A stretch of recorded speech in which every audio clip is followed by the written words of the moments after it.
Welcome, everyone, to the League of Barons Season 2.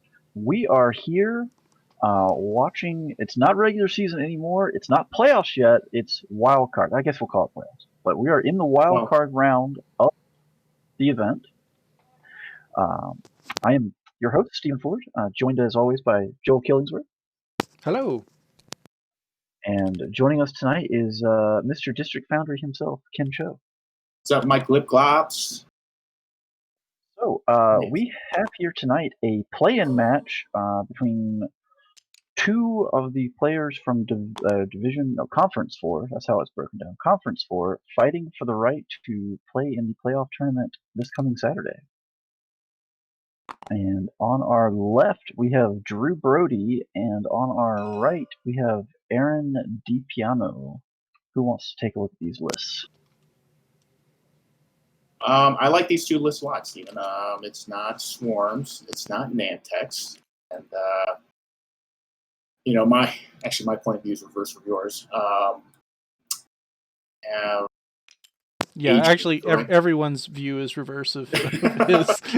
Drew's on the right according to the stream. You know what? I didn't look down. Well, you know what? Fine. On our left, Aaron DePiano, and on our right, Drew Brody. I'll reverse as well, so I'm looking at this from the same orientation as everybody else. So you've got like what I feel like has been pretty de facto resistance salad for like the past, year and a half now. With I think it's two T70s, an RC2, and we've got a couch potato thing. Rose. Couch potato. I like the couch potato. Yeah. And then I really like Adrian's list, Scum, because you don't see that too often. And you got two big boys with Han Solo and Asajj, with Palop thrown in there for good measure. Yeah, Palop, looking to steal some tokens, do some scummy things. I gotta agree with you about the resistance salad. I feel like if you don't see 5 RZ2s for resistance, you see some mixture of these 3 ships. T70s, RZ2s, and the couch potato.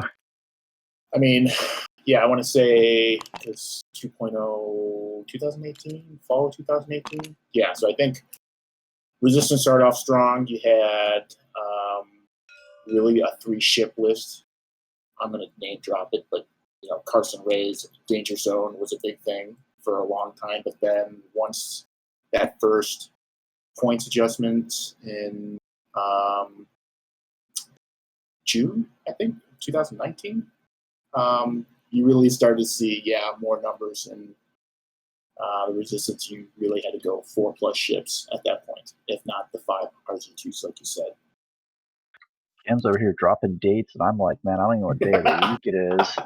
I have to, center myself at these dates just to figure out where we are, 2020. But, and then, Adrian, you got Scum Han Solo, which you don't see a lot of, and it's, I don't want to call it one-trick pony, but it's kind of one-trick pony because you're really trying to get those obstructed shots to trigger all the things. And unfortunately for Adrian, he's got some big bases, and Aaron wants to put his bullseye on them. Yeah, Aaron's got a couple of heavy laser cannons on those T70s, so bullseye is a big factor. I do like, obviously, like you said, we haven't seen much of Scum Han, but I like the combo of him running Trick Shot is kind of the obvious one, and then also Kira, so you can ignore the obstacles while you shoot past them or through them. Makes it a little, makes it a little easier to land those shots, but also easier to orbit them because, hey, if you accidentally clip it, it doesn't matter. You kind of choosing your spot. Yeah, so long as you have the target lock on it. So Joel, a big point of contention for the one. Joel, what do you see out here? What are you looking forward to? So, Scum Han came down in points a lot in the last adjustment. So, you can fit a lot more in a list where you're using this super cheap i6 pilot that can potentially, on a regular basis, be chucking 4 dice at range, which is pretty impressive. And Paylob is obviously a known quantity. All of Aaron's ships are vulnerable to having their tokens stolen away. But then you have Asajj here, right? So Asajj is kind of the sort of unknown quantity in this list. You've got the Force, that's good. But typically in the Shadowcaster, you either see not Asajj, but the other one, goodness, Ketsu, or nobody, right? So I'm really intrigued to see if Drew can get value out of this this other ship instead of throwing tractors out automatically at range 1, being able to use the Force to his advantage. And do have the Shadowcaster title on Asajj, obviously, but not going to be as big a factor since Asajj is shooting after Han has already fired. Yeah, and it's not going to be able to throw the I-5 X-Wing pilots onto rocks before they can fire either. Right, yeah, you can't shut down a shot.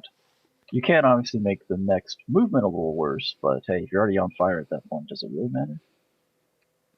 I think it's just in there really. Well, it's going to have to be against this lineup, like an Agent of Chaos. Just go in and try and mess up Aaron's plans that he may have, try and keep in formation and things like that.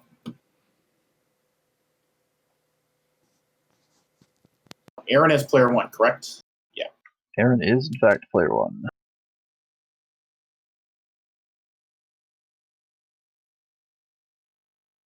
So, will be interesting to see, because even with that, right, with player 1, even Greer at I4 is going to get to shoot before Asajj has the opportunity to potentially tractor him onto a rock as well. Oh, there we go. Got a disconnected from server error. Uh-oh. Did we get the did we get hit on the Steam refresh? I'm still seeing movement. Oh, there we go. Yeah, there it is. All right. Well, ladies and gentlemen, bear with us. We will get this resolved as quickly as possible. Technical difficulties courtesy of Steam.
And just like that, we're back, thanks to the magic of TTS, auto-saving game states. So we're kind of back into the setup, a little bit of the setup phase. Now, it doesn't work perfectly. Hopefully it doesn't disturb their intentions too much. So guys, we talked a little bit about the lists. Who you got for this game? I'm gonna say I'm gonna lay bets on Aaron for this match. I think those heavy laser cannons are really going to give him an edge against the two large base ships. Yeah, my heart says I want Scum to win this one, but my mind says that it will be Aaron's resistance. Just those T-70s are pretty much fast tanks with HLC on them. Yeah, he's going to get bullseye all day long. And yeah, I think this tips towards Aaron's favor. Oh man, are we gonna go 3 for 3 here? I feel like I wanted to accuse Joel of like local player bias, but then Ken jumped on the train too, so I was like, well, yeah, I think the large base HLC interaction is gonna be a problem, and then also Asajj Shadowcaster ability coming in so late in the firing round, just won't quite be able to have the impact it could have if it was a little earlier influence. But having said that, we do have, Asajj is on the board here, can force an enemy to either take a stress or lose a green token. And you've also got Paylob out here who can also steal green tokens. So we're looking at Aaron's list. I think one of the problems with a lot of resistance salad type lists is they're not crazy high modified, right? Because most of these attacks are going to be single mods. And if Asajj and Paylob are denying you those mods, then it's a little rough. Yeah, the stress is not great, and Adrian's also doubled down with 000 on Asajj as well. That can do the same, or he gains that calculate. Yeah, Asajj is going to be pretty well modified between potential 000 plus the force plus an action. Palob's got the title, can bring focus into action plus whatever he steals. Han's a little more lackluster in terms of actual mods. Yeah, I think the one issue with Adrian's list is Han kind of has to chase the shot to really be effective. So in order to trigger Kira, you've got to lock the rock, and then you've got trick shots, so you've really got to get an obstructed shot. So I feel like Han will kind of just hang out in the wings to try and get that shot as opposed to forcing it too much by going in much closer. Yeah, I mean, they did manage to set up a pretty tight set of rocks, which is both big time Han's favor because that's he wants to find those obstructions, and also he's not exactly an agile ship, so having a rock between him and a heavy laser cannon will probably feel a little better. And we do have one comment out there from the watchers here voting for Scum, so we'll see. It's looks like we're about ready to get started here.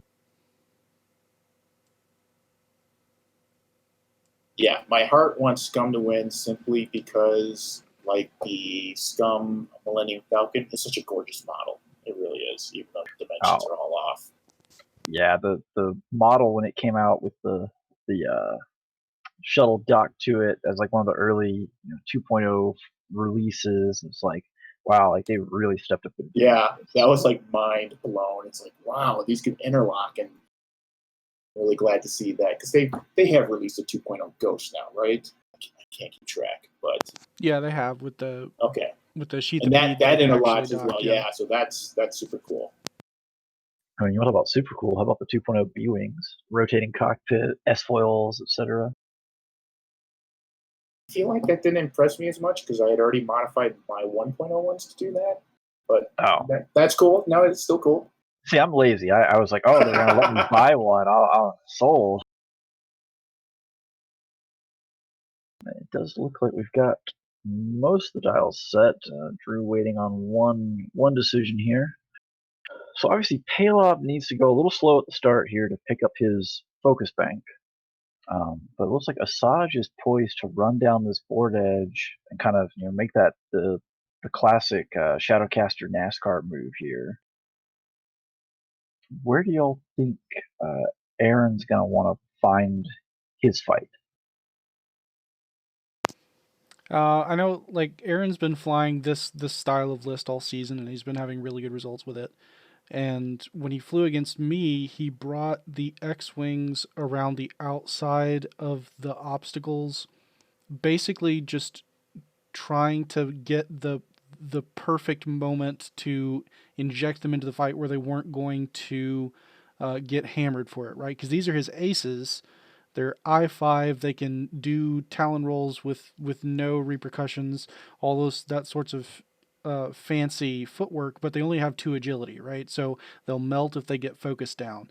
So what he's looking for is to distract with the A wing and the tiny little coordinate boat and find some sort of opening on the flank or slipping through the middle with his X-wings.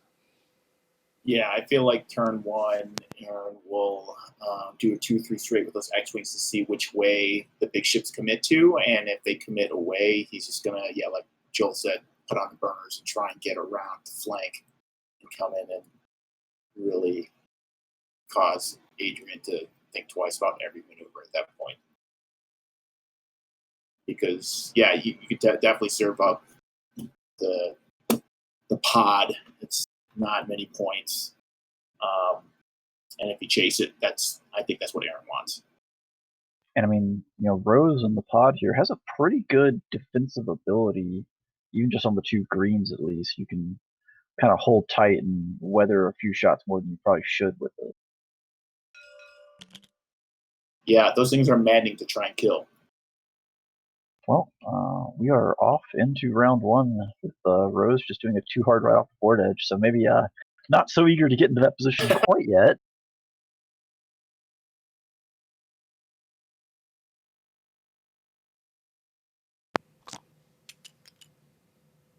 Yeah, it's hard to know what exactly Drew wants out of this opening engagement, because if all of his ships just go straight, then you'd expect the Falcon to be up in the middle of the rocks. You'd have a wide sweeping arc out of Asajj. But here we have a bank maneuver out of Paylob, I guess, forming a sort of shield on the flank for the other 2 ships as they just sort of circle around the rocks. I think that's what we might see, especially if Drew banks off, and they're just going to do what do they call the toilet bowl swirl around the rocks, kind of see who breaks first in terms of giving an opening. Now, one interesting point here is that Drew didn't rotate the arc on Paylob. Looking at... He could have linked into a red rotate, but currently the arc's pointed back toward Han. So I wonder if that's telegraphing how he wants to move in the next couple of rounds. We might see a 2 hard back into the rocks, depending. Well, I'd just like to say, Nostradamus says we are not, as Aaron brings his T-70s out nice and slow and then barrel rolls them further out the board edge versus the boost. I would have been all in on the 2-3 straight and then maybe a straight boost or a bank boost, depends if he wants to go in. But just like Drew's taking the time to set up his lock for Kira. Yeah. Yeah, this is the point where he reaches out and says, "This is the obstacle that I want to have the whole fight around." Now, I will say, we were talking about the couch potato, the little resistance pod, and Rose's ability, right? It's really defensive. It's only 2 green dice, but you get a lot of rerolls. But bringing C-3PO along with the second part of C-3PO's ability, because the first part is basically not relevant, where taking a calculate, get you a calculate, kind of lets you split out the mods over multiple defensive opportunities, as opposed to having one focus token. Yeah, I mean that's the droid playbook right there, and for Rose, it's absolutely two hull, 1 shield, I think. So means every bit 3 hull. Yeah. 3 hull, little tanky. Just a little bit. So far, I start off with not a whole lot of action. But obviously, Drew's got a couple of large bases. They can cover a lot of ground really quickly. And Aaron's ships all have, 3 of 4 have the ability to boost. So you could have a come together relatively quickly.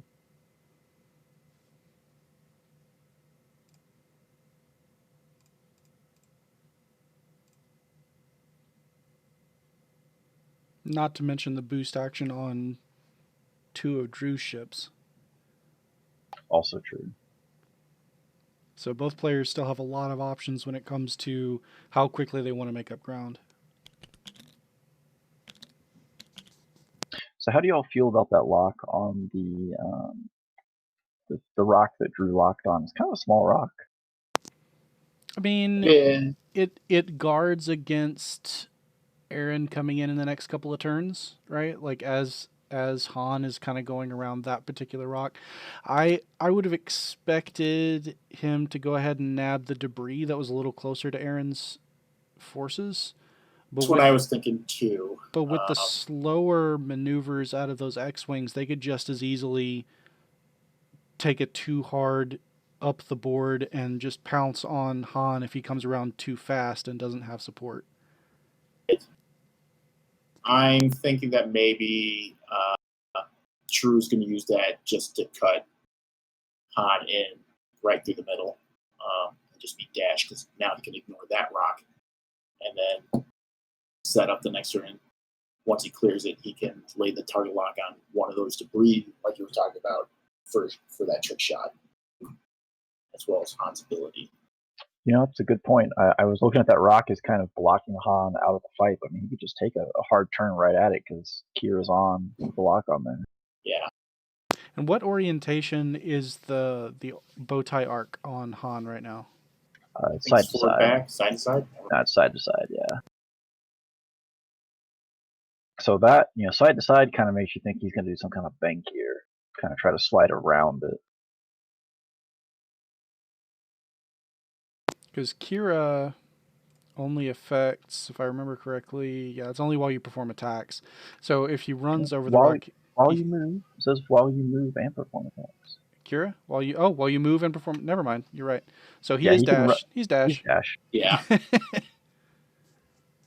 You can charge right over that thing, no consequences.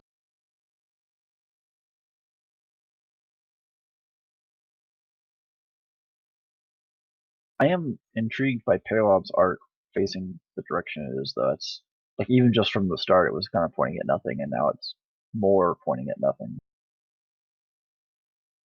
You think you want to rotate that fairly early on, just to avoid the stress penalty as you're, in a fight.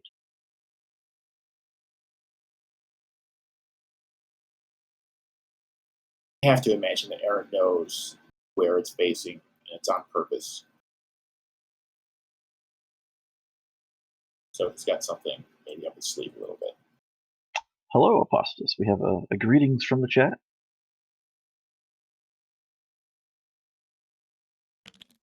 And here we go into round 2. And Aaron's still, no hard aggressive move here, just the bank and then a barrel roll out to the board edge.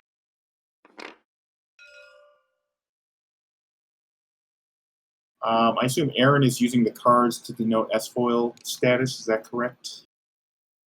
That would be my assumption. Right now, I think there's a glitch in the right in TTS, because if you hover it, it says they're open, but if you actually look at the card, they're closed. Which they did barrel roll last round, so they must be closed.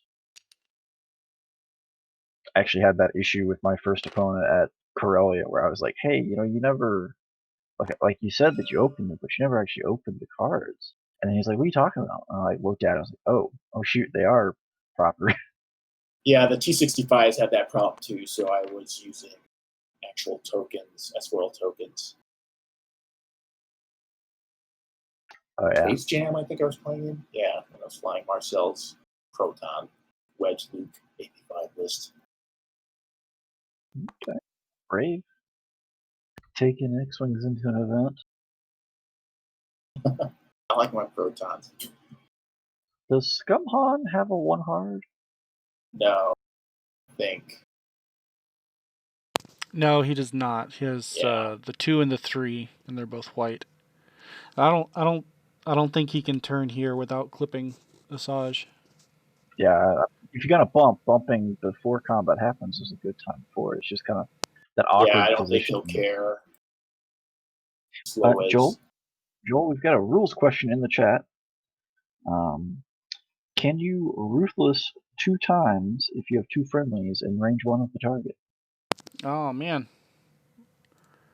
ruthless, huh? I'll get back to you on that.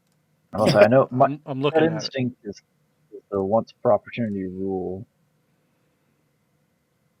All right, let's see who's a good ruthless user. I've got Yasby up. I'm gonna pull out Rack. Rack's a good user of ruthless. He doesn't mind clipping a few friendly ties if it means destroying those nasty rebellion pilots. Let's see. Oh, well, we all know Vader's probably on board, so Vader's the one encouraging that Yeah. behavior. While you perform an attack, you may choose another friendly ship at range 0 to 1 of the defender. If you do, that ship suffers 1 damage, and you may change one of your die results to a hit result. So that is going to be a once per attack ability. This is while you perform an attack, you may choose another friendly ship at range 0 to 1. So you can choose one ship, and that ship takes the damage, you mod 1 result. So even if there are 2 ships, you could choose which one of them takes the damage, but you couldn't do it twice. Alrighty. So while Joel was looking up some rules here, we had Drew showing how not to bump, doing a 3 sleep with Han. So kind of getting oriented back towards the fight, but also kind of buying that space. Squaring up with his 2 T-70s with the HLCs, kind of trying to control that middle and daring Drew to come on in, get in the bullseye. Yeah, I mean, we might end up in a situation here with 2 heavy laser cannon T-70s jousting one of these large bases. And as long as Aaron does manage to grab bullseye, then he doesn't care whether his S-foils are open or closed. Right. So the obvious target then for him is going to be Asajj, right? Because Asajj is moving before he has to move both those I-5 T-70s. It's tricky, right? It is a little tricky. I do think we're going to see Aaron turn those T-70s towards Asajj, though, just because of the ease of landing HLCs. Yeah, do like 1 bangs, barrel roll left, square up and cut off that 1/3. They come on in. Yeah, if you do the 1 banks and then barrel roll, you're kind of threatening to be able to either turn back into the middle or go straight down the board edge. Yep. Dutch does say hi, and he misses us. Phoenix was so long ago. Phoenix was a really long time ago.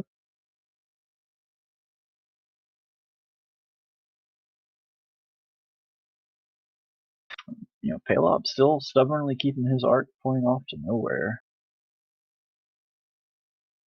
Does have his focus stack, though. So we're going into round 3. Haven't had any shots fired. I don't know that we can even really expect shots this round. It's possible, but just kind of given the profile of both players. I think, what was it, Mitch last week, Joel, in the game against you, called Drew a very conservative, patient player? I don't know. I was playing the game, not listening to commentary. You didn't go back and analyze your game. I'm just. How dare you not watch your own game?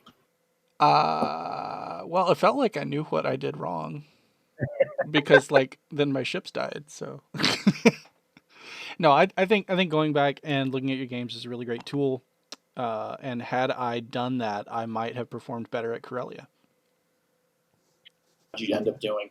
I won my first 3 games, and then I lost the next 2, and decided that I would rather spend the rest of my evening doing something else at home than hoping against hope that my last game was enough of a blowout to make top 32. Yeah, that's the worst when you run the first 3 feeling super confident. First loss, like, okay, still good. And then the second one's like, oh man. No, but sad story though. Like the guy who beat me in round 4, he was like, I had just had a ton of fun playing with him. He was a great guy to talk to, and we had a great game, and it was really tight and close. 5th game, same story. Round 6, those 2 guys played each other, and so only one of them Made the cut. Made me sad. Steven, you didn't play in Corellia, did you? I did actually. Oh, you did. I won my first two. I did not deserve to win my first one. Ken, you would have loved it. I hit the smallest rock possible with wedge in the middle of nowhere because I never even saw it existed. Yeah, I won my first two and then proceeded to lose my next two to separatists, and likewise decided that I had better things to do with the rest of my day. You know, with the online tournaments, you think it's going to be easier because you're at home and you have access to your fridge and stuff like that. It's not. It's just as draining as an in-person large event. I'm not gonna lie. I really enjoyed having. I had like some crackers and some peanut butter, and could just kind of make a snack whenever, etc. I did like that aspect. So it looks like Aaron, in a quest to gain more distance, trying to barrel roll Greer and not finding the space for it there, probably just by a smidge. Drew did finally change Palob's turret. I did rotate it in.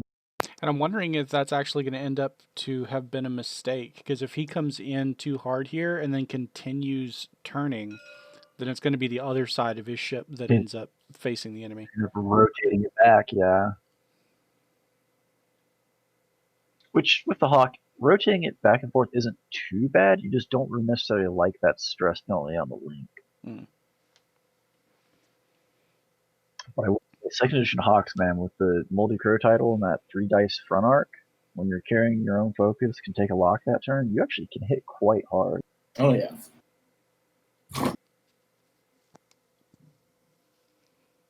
So right now, it looks like we are kind of shaping up to maybe see a massage joust. Looks like Aaron is going to open his foils.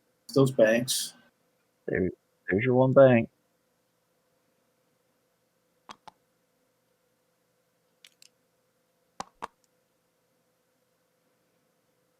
Just takes the focus. I don't think the T70 has any linked action once the foils are open. Should barrel roll down. The foils are open. No barrel roll open too. Right. Open both of them up.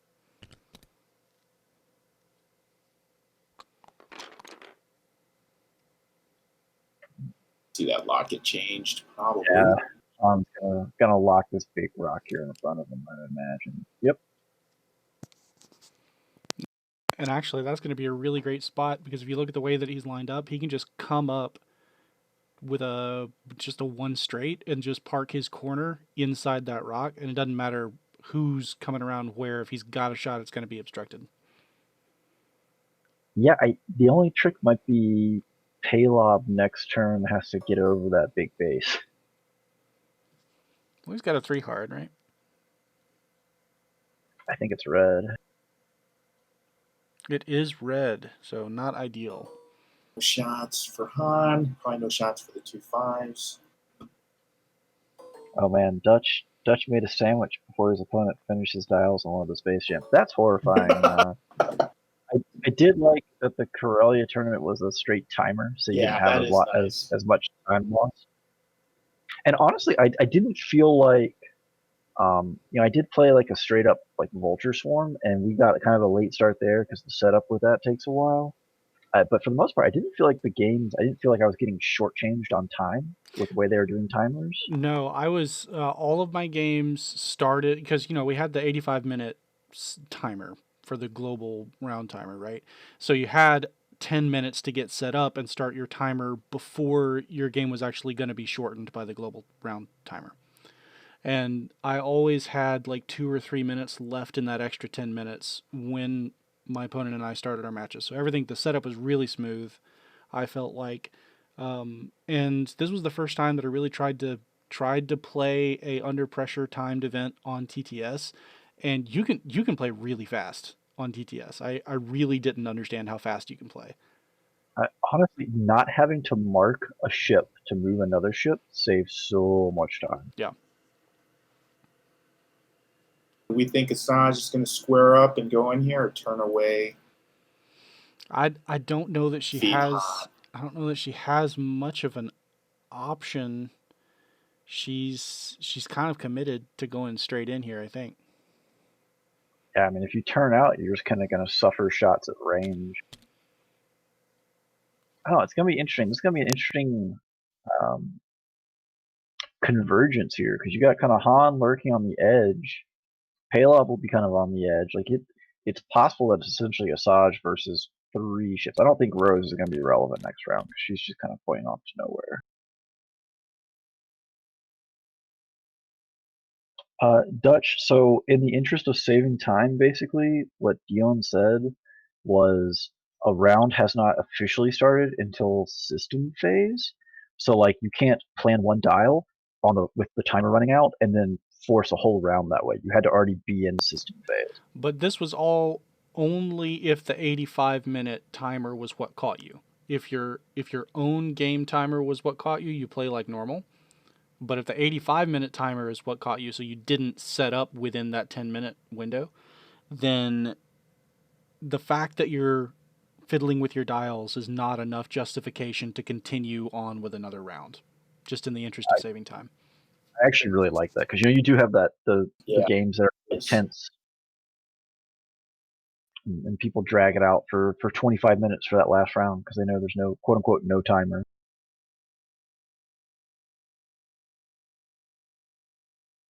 So we are taking a little time here getting our dials set. Speaking of, kind of the crucial turn here. So I feel like yeah, go ahead. No, I was just going to respond to Epistasis in chat talking about his Baron of the Empire list. My only complaint, I guess, is the overabundance of juke in the list. 6 Barons of the Empire, 4 with juke, 2 with ruthless. I don't hate the ruthless, but I think if you scraped out all those jukes, you could do something a little more fancy with those points. Because juke's awfully expensive to run in multiples. Yeah, that's a 7-point upgrade. I think that's what it is these days. Dutch has already made 2 sandwiches this game. Dutch, I need a sandwich.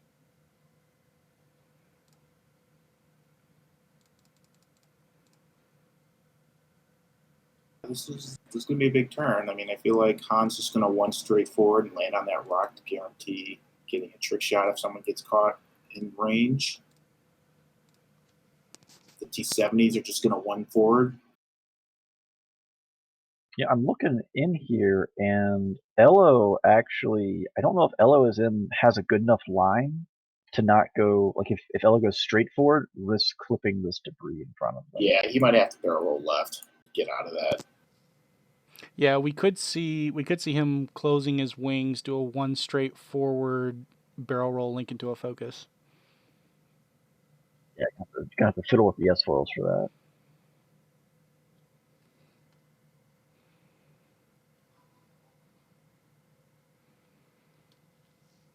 Yeah, both players. See Greer 2 hard in, 1 hard. Yeah, I mean Greer can 2 hard or even 3 hard in. Rotate his turret, pick up a focus and boost it. Maybe even block Asajj in that. Block Asajj, yeah. Asajj tries to put on the burners to get out of the HLC's arcs. Bullseye, I should say. Yeah, I mean if you could jump Greer in, I don't know. I mean a 3 hard rotate focus into a boost. I don't know if you cover enough space that way this turn. But yeah, if you could trap Asajj with no action in range of 2 HLCs, oof. Yeah, and I feel like Drew's at that one of those 50-50 moments he was talking about last week's match. Like, if he just one banks in and Asajj tries to put on the burners, it's like HLC's all day long at that point. Now she does have a 5 straight available to her here. You could like 5 straight and boost and try to ride the edge of the board maybe. You ain't got no boost. On Asajj. You ain't got no legs, Lieutenant Dan. You ain't got no boost, Asajj. Too used to 1.0, man. No, yeah, like if Asajj had boost, this is a totally different round. Have all sorts of options. But you know, Coordinate. for that matter, Han does have boost, so we could see a 3-bank boost, and he's sitting right on the flank of those T70s. Here's your 3 hard for Paylog. That is a red.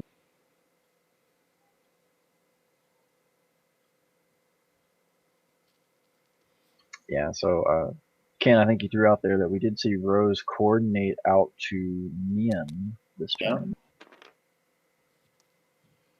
Greer on that 3 hard. Like hash to boost to get out of Ian's way. Yeah, I mean, right now, you rotate boost and you pick up a focus or whatever. But Paleb can steal that focus from you. Yeah.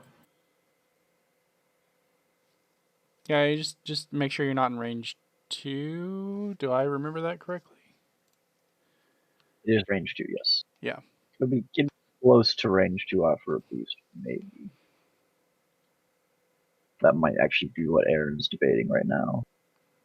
Yeah, if he does a bank boost out, he should be fine. I would think. I gotta.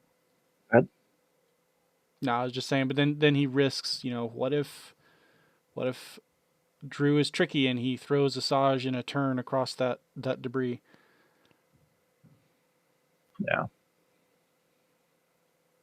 Yeah, I mean, you could try to just run over the debris and rely on something like 000 to get you a mod that way, like an extra mod to go through that 3 force essentially. I got a question here from the chat from the Apostasis about the 6 Nantex at I4. They're too cheap because it's not just 6 Nantex at I4. They've got a couple upgrades on them too.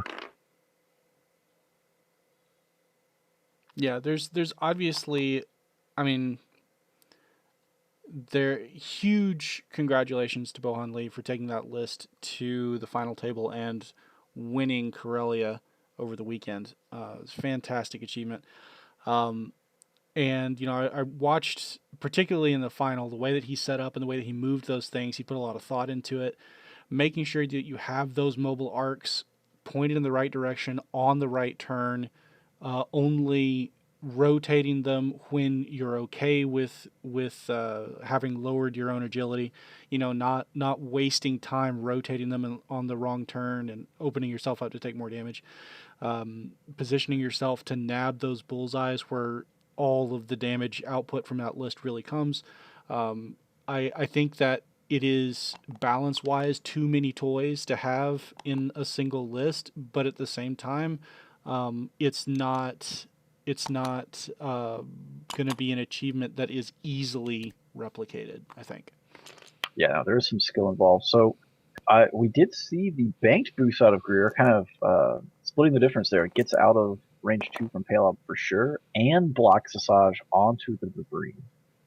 Sadness. Yeah, I don't know if the 3 bank would have cleared Asajj from the debris. I'm pretty sure that Drew is already committed to taking that stress this turn.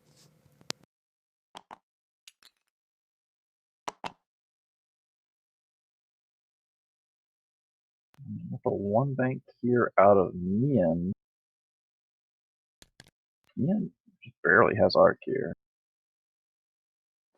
If he has arc. And so primaries on this one. Yeah, foils are open, so it is 3 dice. I'm not actually convinced Mian's going to have arc. It's close. It's real close. Elo definitely will. Oh yeah, I love that 3 bank. That was a good move there. Yeah, made use of ignoring the rock, and the arc maybe isn't pointed exactly the right place where you want it to. Yeah, Although it only has the ship base is so big, can't even see the ship from this elevation. Let me get a better view. The nice thing about that block is the entire length of that debris now obstructs the shot to Han. Yes. Han's pretty sick. Ooh, would not shoot at its own ship. I don't know what I'm thinking. I'm tired. Shoot it, Asajj. Do it. No, but here we've got this debris in front of Han that's nice and obstructing both of the X-wings. He's got a couple of options. Like his arc's pointed in the wrong direction right now, but he could potentially take a boost. I don't know if the straight one clears here, or he could rotate his arc. I think this is the turn you take a mod and take your shot into career, and then next turn just going straight, or maybe you lock the debris that's in front of them, and then going straight. You just try not to rotate your arc too much, right? I mean, the shot into Greer is only 2 dice, so like you're not gonna get like the other shot's gonna come off of Paylob. That's gonna be obstructed range 3, so like you're not gonna do damage to Greer this round. So it would really just be say like trying to preserve your arcs for the follow up shots more than trying to get anything out of the shot. There's only riding on one mod, You can take damage from 2 dice attacks. I'm not saying it's not going to happen, or that it will happen. I think Drew's in kind of an interesting spot here because Asajj is lined up to really have to fight her way through a lot of traffic here in the next couple of turns. And as you said before, Elo and Mian both don't mind doing talent rolls at all.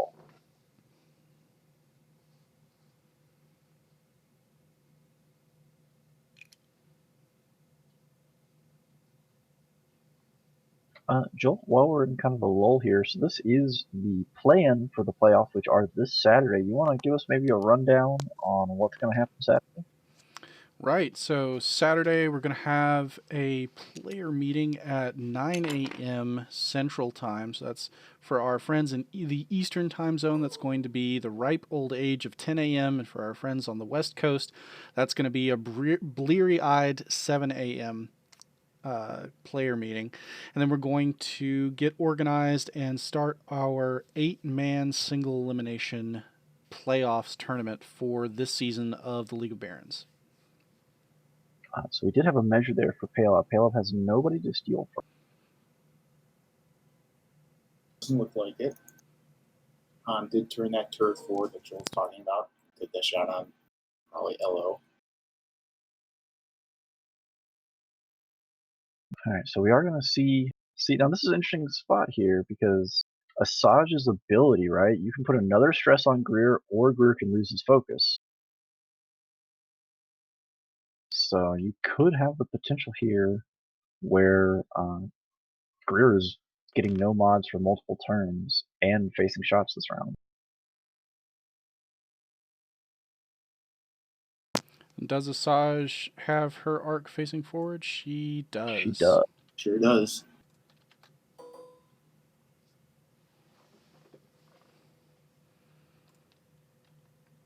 And her ability is 0 to 2.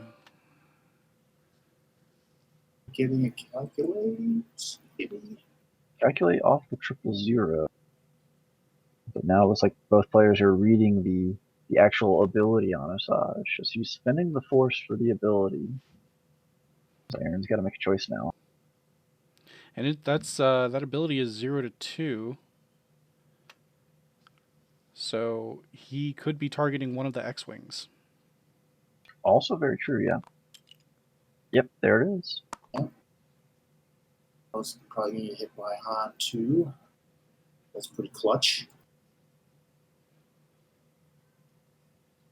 Yeah, now that's a great point. The Lando's title over here is going to make Han hit harder if there are stress tokens out there.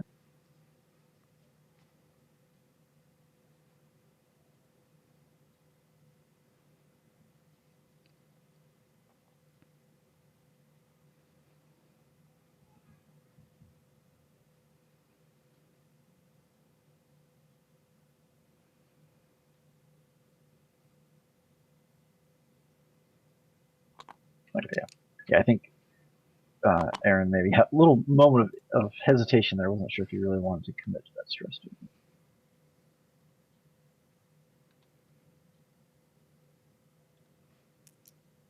See, 3 additional die, I think. 5.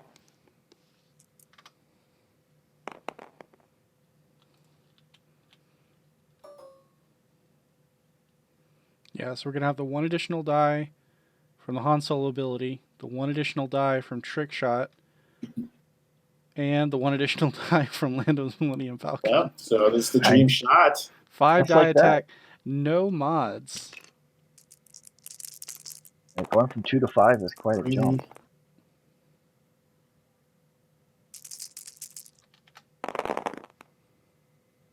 Not great. Oof. Getting too focus. Yeah, that feels pretty bad, actually. That feels like one of my Cars, range. trying to see if we can pull something out. And 2 fades, no problem. Yeah, that feels like one of my Finra out range 1 rolls.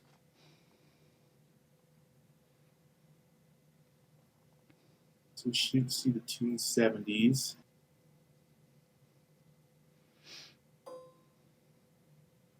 Oh, just got it.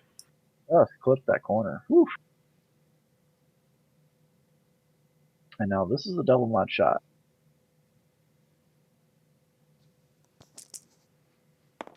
Three to hit focus.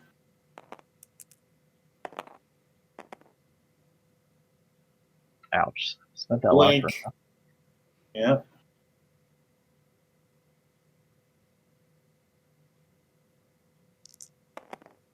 Thinking about it. I'd spend that focus for 2. yeah, spending both mods for just 2 hits out of that. All right. True probably with that.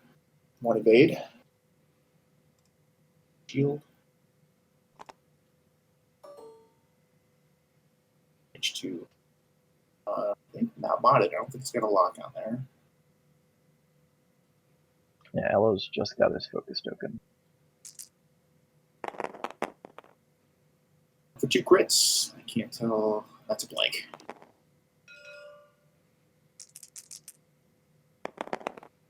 Not great. Like focus. Spend calculate. Yeah. Man, so I was just losing 2 shields here. That's not bad. That's not bad at all. Yeah, especially avoiding that crit sliding into the hull. Interesting choice there to spend the force instead of the calculate. Wonder if that was just reflex. Yeah, I wonder if he just totally forgot he had to calculate. I'm real happy that they can't see our observer hands to see the fact that I'm just like over this calculate.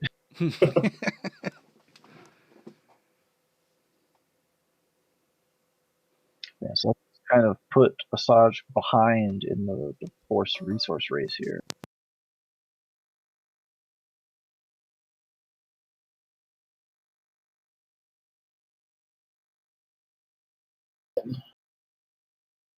Not a whole lot of great options here on the shot.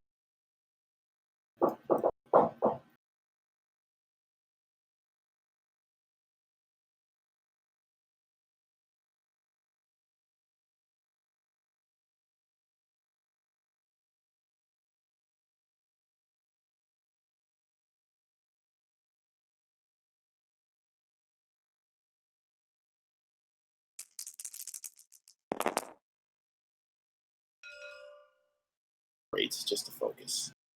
Oof, yeah, that feels pretty bad. Not great Does he- dice for Drew. Do you remember he has the calculate? Oh, Does he found now. it. We'll probably gonna see 1 hit. Doesn't matter. He's got the 1 evade. Oof.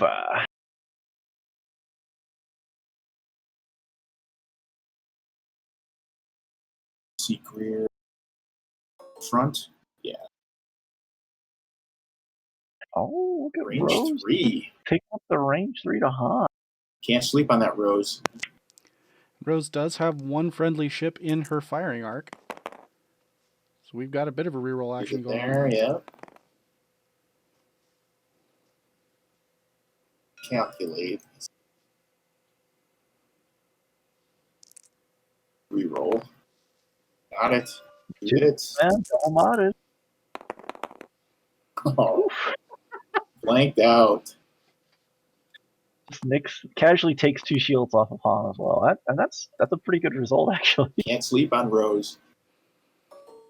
Hey, Moldy Crow coming into action here.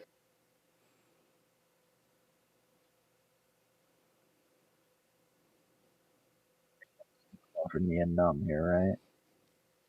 Constructed. No mods. Come on, Drew.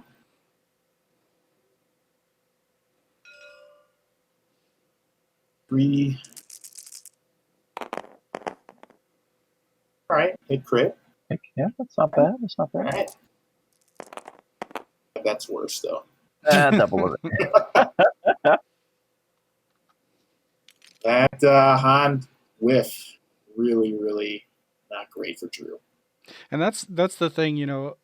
Steven said that feels like my Finn Rao range one shots, and that's exactly what it is, right? You know, you sell out for maximum dice for that one big shot, and then the dice just don't decide to show up. It just feels so bad. Well, the difference between the Finn Rao range 1 and the Han Dream Shot is Han is still alive.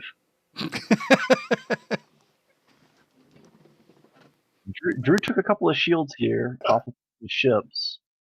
And I think that mistake there. I mean, I don't know that would have mattered at the end if he was willing to spend all the mods, but going down to no force on Asajj might be a problem going forward. Yeah, Drew doesn't have a lot of great options next turn.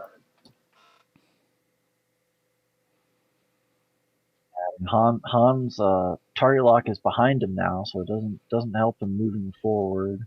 Yeah. Palob's in a good spot. Just gotta move forward, clear that stress, and then maybe look at rotating that arc. Yeah, I'm not really sure what Elo is looking to do here. Being stressed kind of dramatically reduces his options here. I think we can expect to see a 4K out of Nian. He's got Pattern Analyzer to make up the range 1 with a boost if he needs to, depending on where Asajj goes. Yeah, Elo moving after Asajj is actually going to hurt here, because otherwise you could just Talon Roll Elo and block Asajj, but Well, no, Elo's stressed from Asajj ability. Elo ability is 2 or fewer. Really? Yeah, I mean, you can...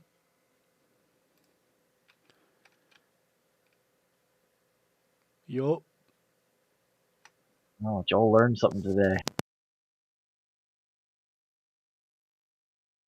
Yeah, I was going off of old information. No, that's pretty good. I mean, you still end up with no action, which is suboptimal, but I don't know that there's a blue move you can pull this round that doesn't just get blocked up on Asajj's grill.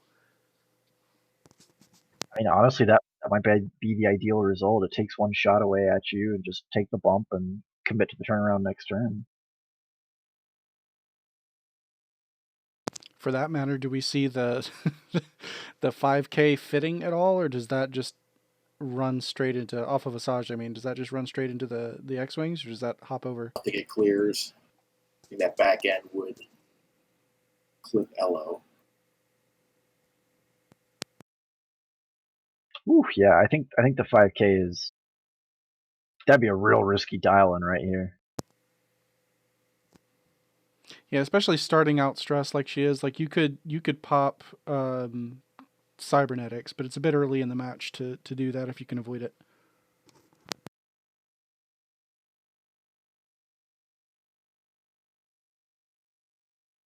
So Asajj only has one force back, correct? She spent both. Correct. Yeah. Correct.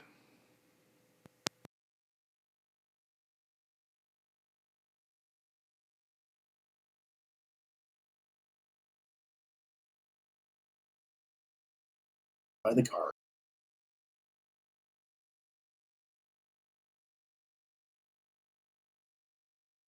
Looping back to the Saturday playoff, obviously we've got our start time. What's the format going to look like? I heard single elimination in there, but are we still doing 12 rounds? No, so we're going to do it like a day at a regular tournament. We're going to have 75-minute rounds.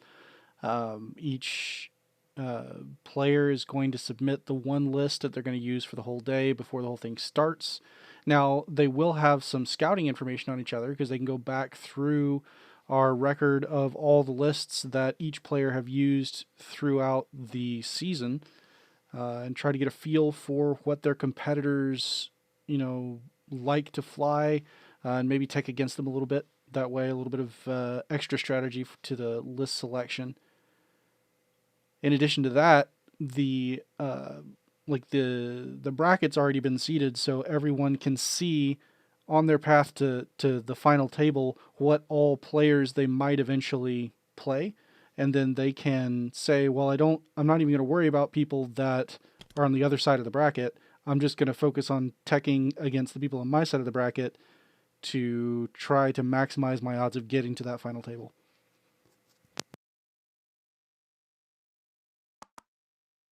So we've got Scott out of Atlanta asking how does he sign up because he wants to fly Focho on stream. We got Season 3 in the works. Date TBD.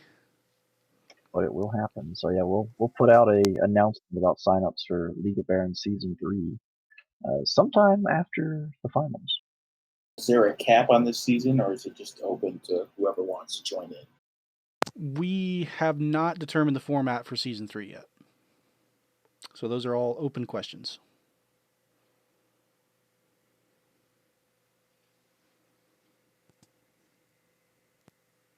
Okay, so I think we've already decided that 5K is not fitting. So what is Asaja's option? So she's starting off stressed. Let's see. What do you even do? Rear will go first. You go fast, right? Because her blues are fast. Let me see here.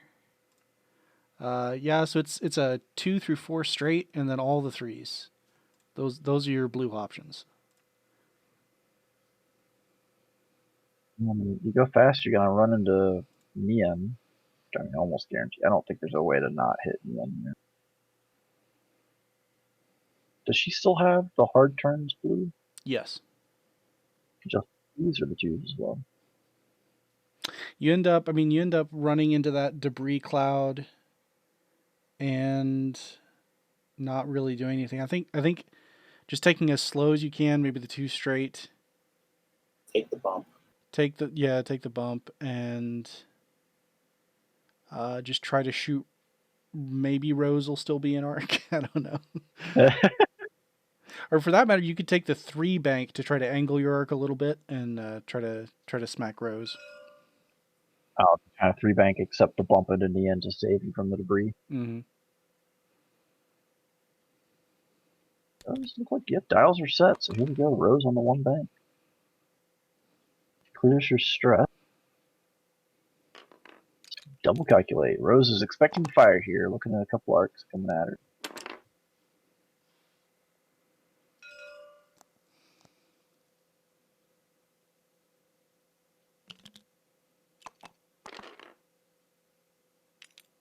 Alright, so Pale up on the 1 bank here. The arc is in the right spot now. Yep. And he's kind of staring at a debris field next turn, though.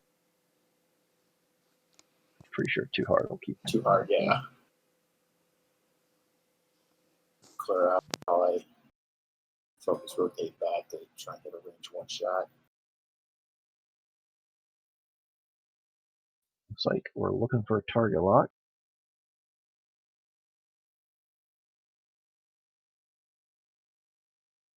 Which I think is the right call. You know, I've played a lot of Scum Hawks with Moldy Crow, and like I said earlier, that 3 dice gun out the front, you've got your focus, pick the lock, you can actually be pretty devastating. You're not wrong. I mean, especially Palob, you know, steal a mod, shoot late in the order. It's just a question of who does he think's still going to be in arc.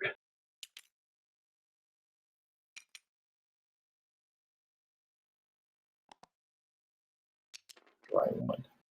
Yeah, it looks like we're betting that Elo and Asajj are going to have a meeting of the minds here.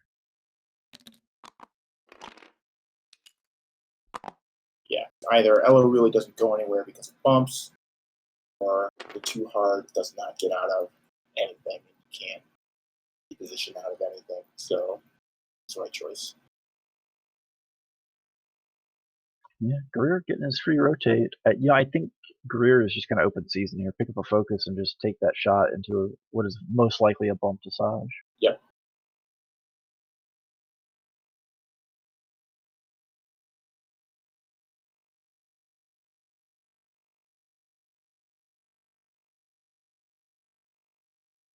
I don't even think the 2 bank plates clears.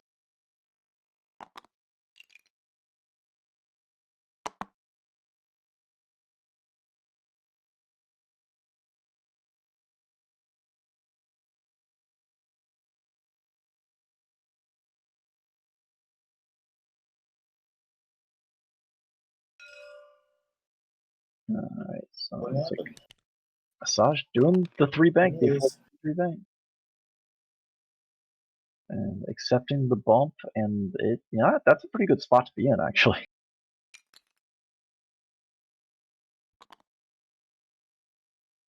I think, all things considered. Yeah, she's going to continue to take a fair amount of fire, probably a range 1 out of Neon. Elo probably going to dodge it by bumping. But then Yeah, Elo's just going to be sitting there providing mods to Rose, both on offense and defense. does potentially set up the 5K for Asajj next turn. I think that will. Well, Rose will be out of the way by then. So yeah, I think the 5K is definitely on the table right now. Add an analyzer here. Probably the target lock. Yeah, no reason not. Just go ahead and push yourself forward and get a big shot in here.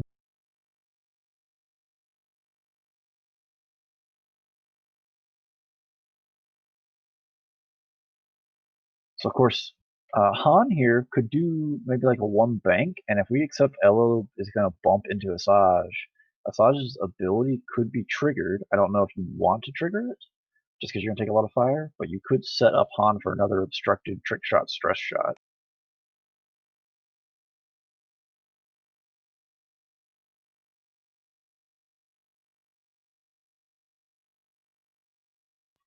And your pattern line. Going in for the boost. Yeah, guaranteeing that range 1 to shed the stress from the K turn. Yeah, scoops the focus.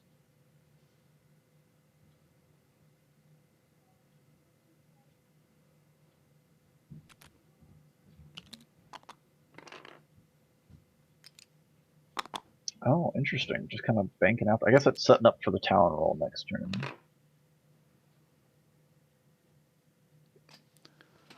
think he stays out of that arc. Massage. And even if he doesn't think, so, he's obviously looking at it. He can still has the boost available to him. I like the hand drag down the arc line. The hand drag down the arc line, measuring out the boost. And online play great.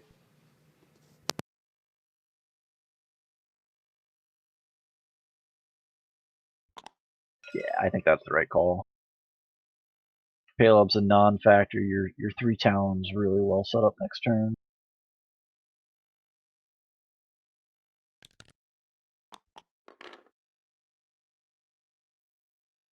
Oof. So Han coming in here and saying, you know what, Kira, we don't need you. I mean, this is kind of accurate to the movie right here. Coming out of Rose should, well, that's the only option, but should be obstructed, so Han ability Yeah, trick shot will trigger. I'm not positive that that's obstructed, actually. Just looking at the straight line from Rose's corner. Yeah, I agree. I don't think that the debris is over far enough to obstruct it.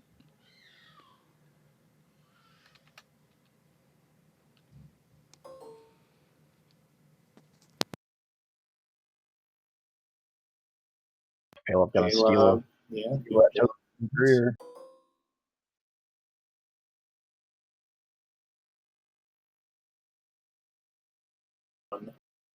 Take that from. Thank you.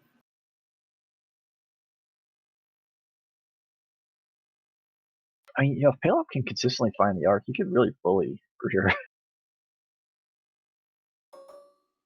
She doing 0.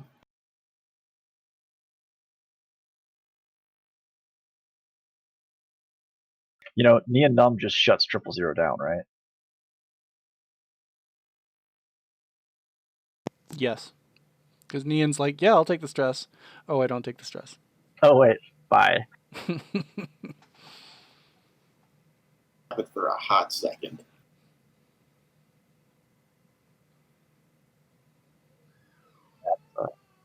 That's actually pretty good tech for something like this, sadly. From Drew's perspective.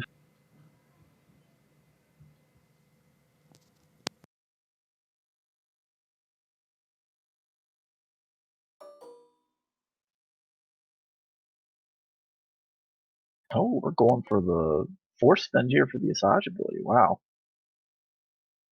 And this is a modless Asajj taking 3 shots.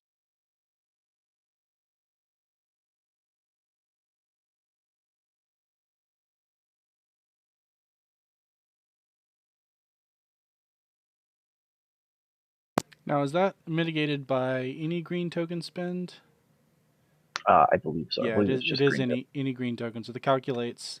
That really doesn't hurt a calculate stacker nearly as much.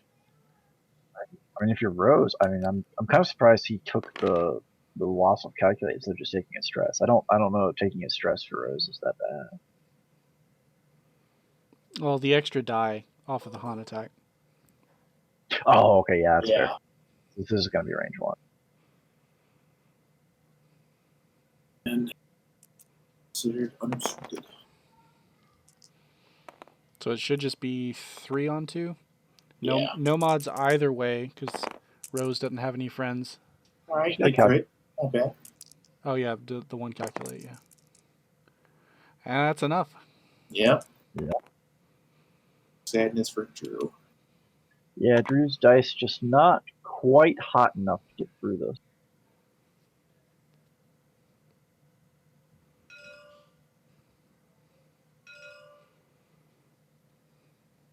So we're going to see a See a range range. 1. Yeah. Focus. 4. That's 4s are open. Ooh. 3 hits and a crit. That's painful because that's a guaranteed crit on a hole. Drawing in a 1, so 2 and a crit. Talk about dice showing All up. going in. Yeah. Oh. Shuffle. Shuffle that deck.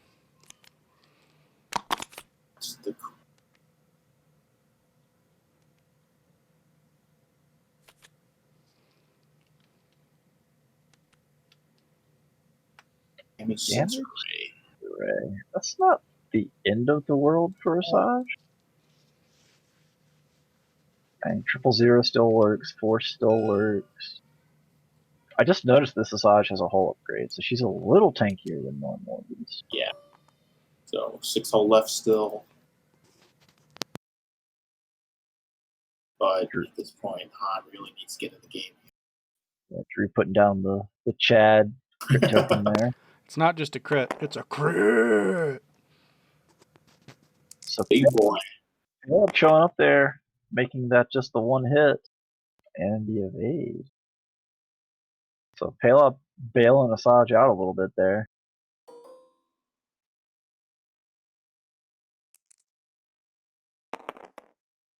You see the range 2 here in the row.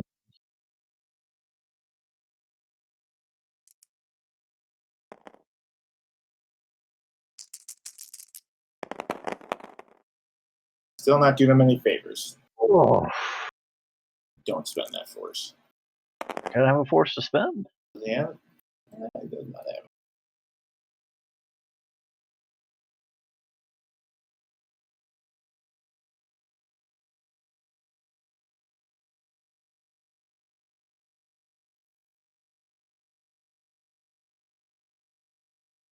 So we'll see what Palop can produce here. Well, now Rose has got to shoot first.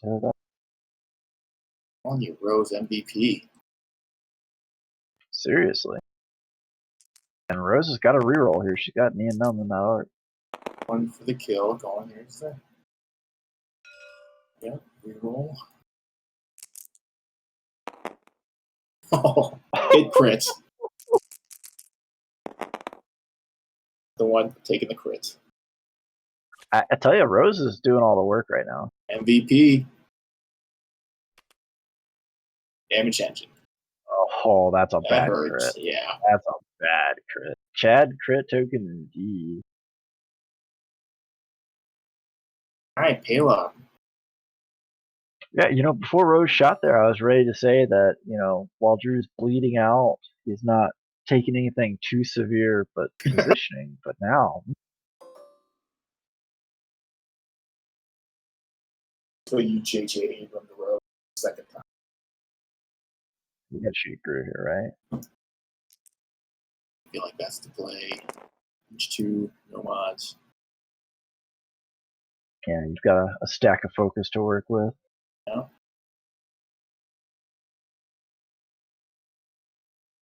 Looking over the options.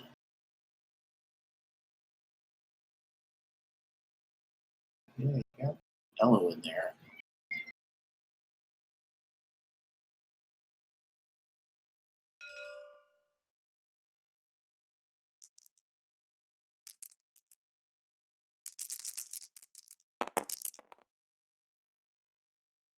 Two hits and a focus, and I gotta imagine he's gonna spend one of them.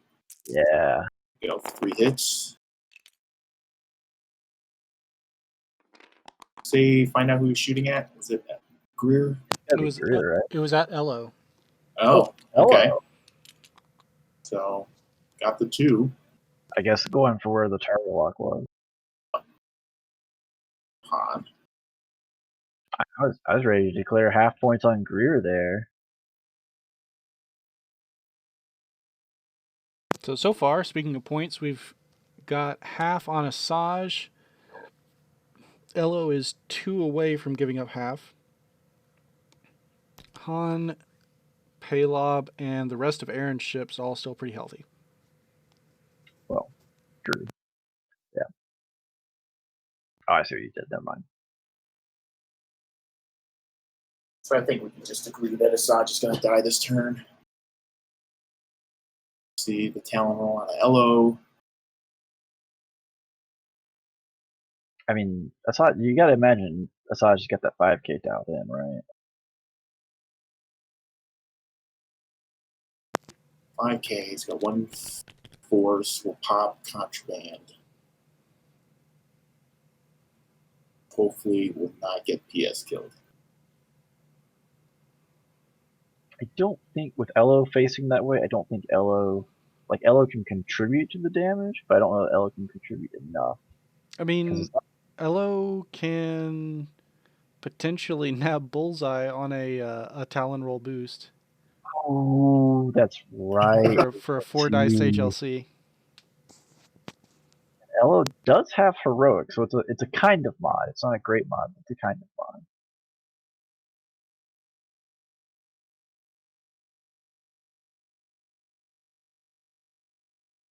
Asajj has no target locks on her, correct? That is correct. Asajj's only tokens are 2 crit tokens.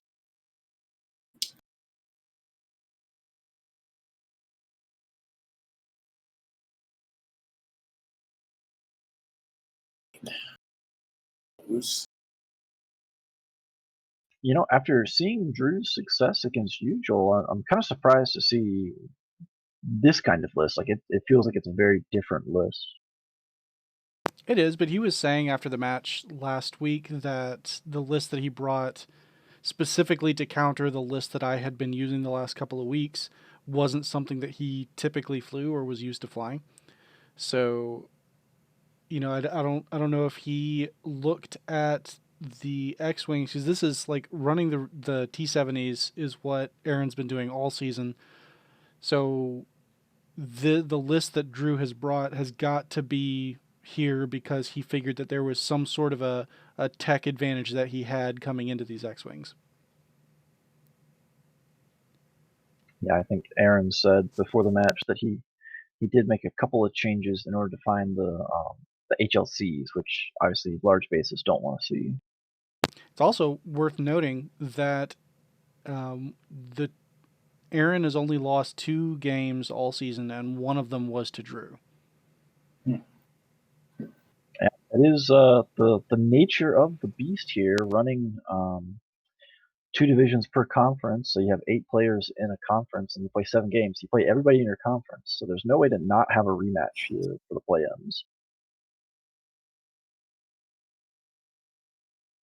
I don't know if it was unintentional or not, but we unintentionally or intentionally revenged the Swiss to everybody. This is how it works out sometimes.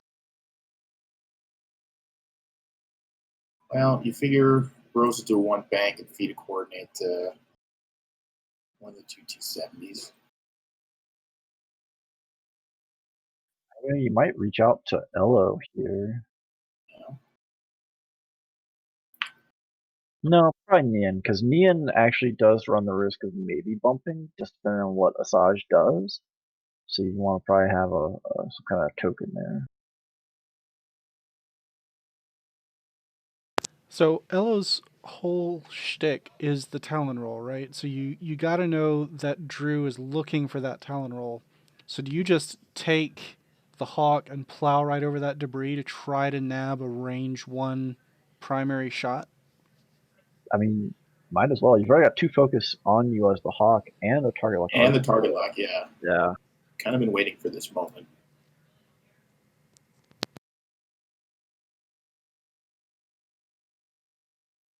Greer's kind of in an awkward place where he just kind of carries himself away from the fight, unless he commits to turning around.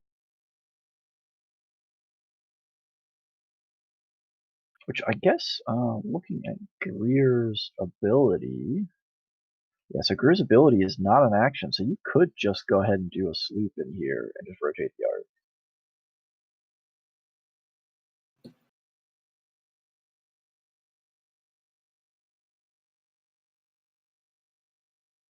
I concur, Doctor.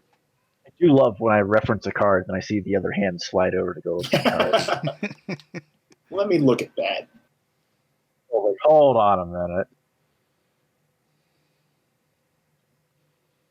I played RZ2s. I know how Greer works.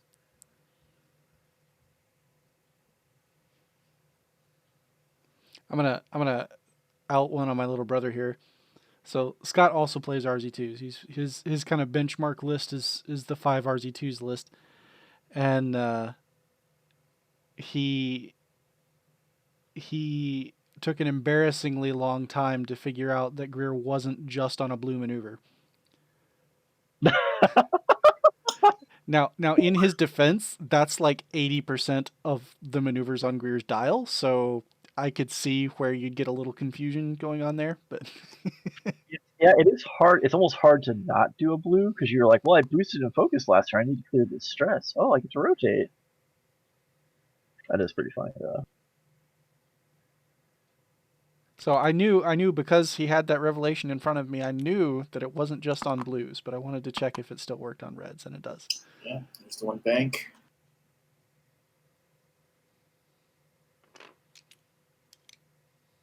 Double calculate. So Rose just trying to hold on to all her health. Does help that she's probably going to be looking at all of her friends for this. There it is. Go. Consequences. They're okay. And we've hit quite a number of obstacles this game and have yet to see any consequence.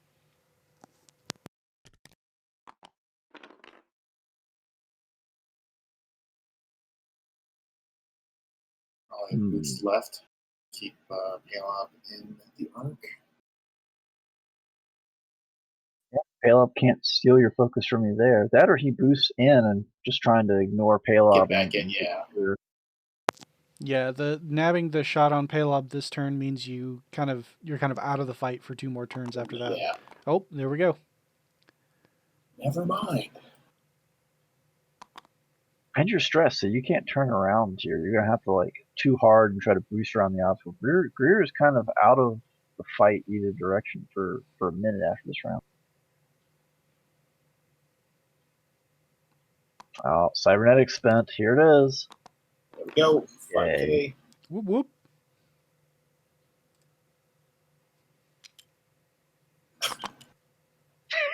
Take the crypt tokens with you.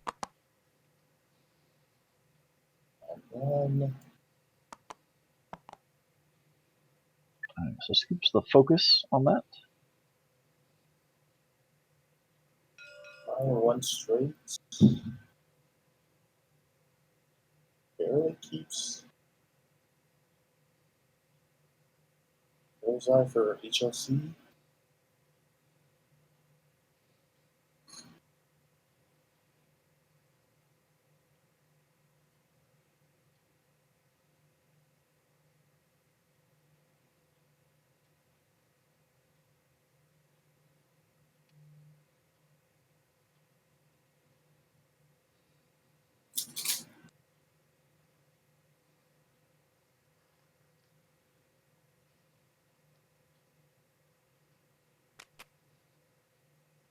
Closing the foils. All right. Oh, Interesting. I guess he's decided this is the turn to kill Paylob. Maybe Yeah, maybe we don't see a Talon out of Elo. But I no, don't. no.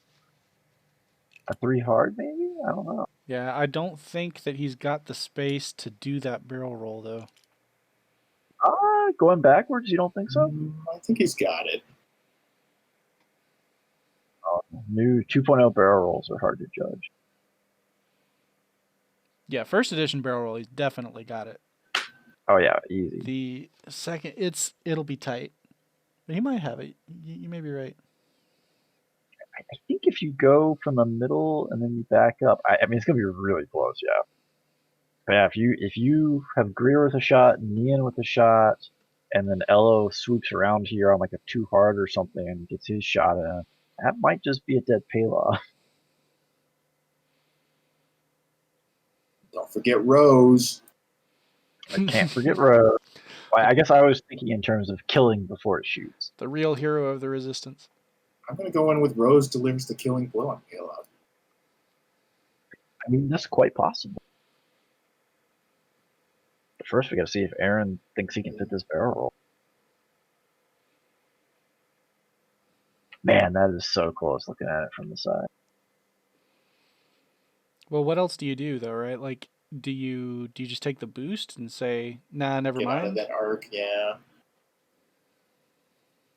Because whatever you do, if you take a green token, you're just handing it right over. Right. There's the boost. There's Yeah. the boost, yeah. All right, so yeah. Aaron decided barrel roll's not a no go. All right, so Paylob may live this round now. I don't know. My money's still on Rose. Yeah, if you see that 2 hard come in, that spoils open.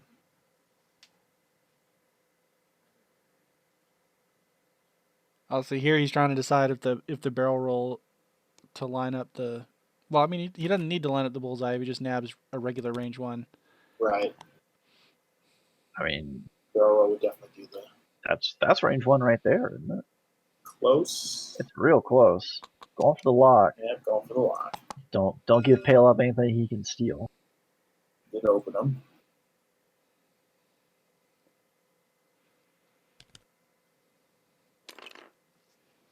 Man, Rose, hero of the resistance. MVP. I don't think Han's got a shot this turn. Because he's side to side, right? No? No, he's front and back. Yep. Ella would be close, but I think it's out. Yeah. Oof. Yeah. Ella's going to be out.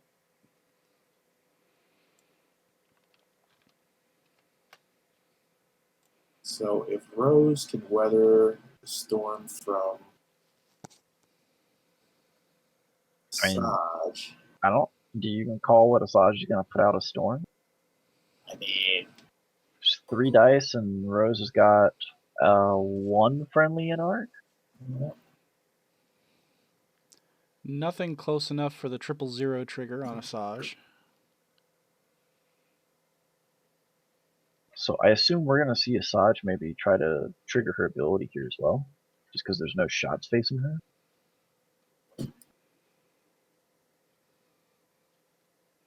But if you also aren't going to if you're not going to shoot Rose at all, then is there even really a point? You could just save it and recharge your force back up to full. What I mean, like, who else are you going to shoot this turn? Oh no, I mean like with Asajj, you're correct, but Right.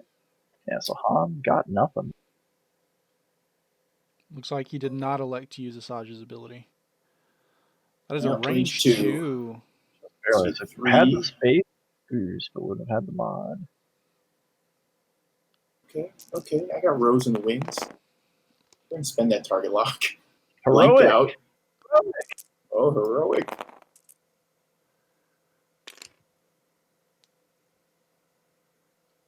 So 2 hits out of what I'm gonna assume. Yeah, there's the card. Throwing heroic on the board.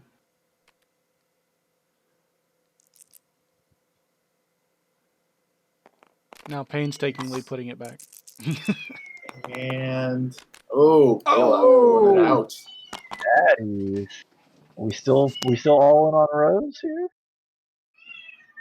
I mean, I'm all in on Rose, but I'm not 5 damage all in on Rose. Yeah. Can it say you cat in the background? Do you have a cat? Yeah, she's annoying because she needs to be fed, and I'm not going to feed her. So. Ooh, spicy. Greer laying on 2 crits natural. 2 crits. Oh. Okay.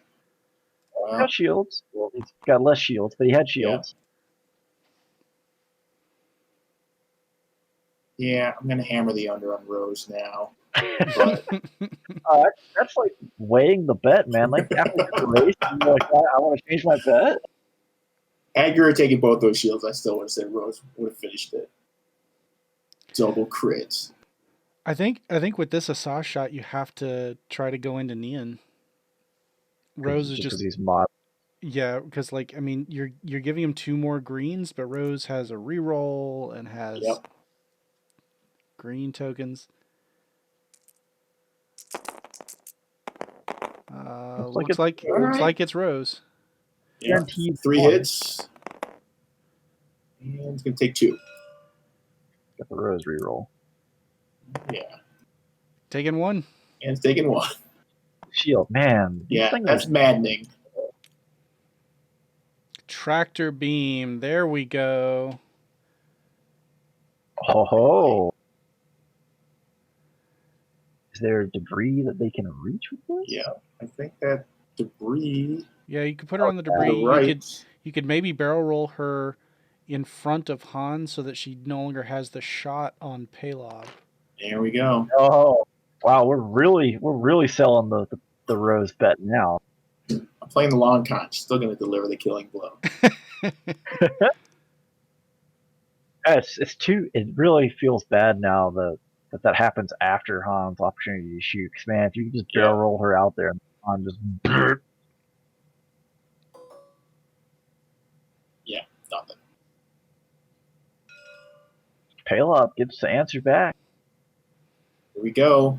What Palob's been waiting for. Double modded. Yep, range 2. Good. No real defensive mods here for LO either.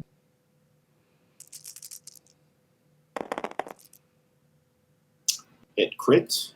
That was I got soon. A crit there. There it is. 2 and a crit. Guarantees a shield. And yep. Well, shoot. Hit crit going in. Shield and putting a crit into LO. Evan's failure. That's pretty good. Putting points up on the board for Drew as well.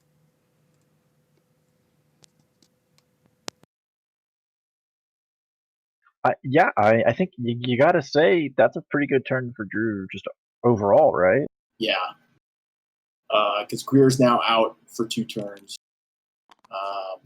Probably going to see the talent from Nian. And I feel like LO's kind of running at this point. Rose here to be the hero. So your Han is stressed. The arc is pointing front back, and your target lock is all the way over there. What's the move here with Han this turn? Well, Han's dial isn't great. It's not as bad as the Resistance Falcon. He's got 1 through 3 straights, and the 1 bank are his only blues. Maybe a 1 bank and rotate? try to get Asajj out, because Asajj has got to move first. Yep. Well, Asajj can 4 straight. I think that's her fastest blue. But then does that stick her on the debris? I'm gonna say yes. It's real close. It's hard to. Yeah, I think so too. I'm actually not convinced a 4 straight completely clears Han either, for that matter. I think it does. I think there's less than a large base in between them. Yeah, maybe it's like 3.5. It'd be like half a base.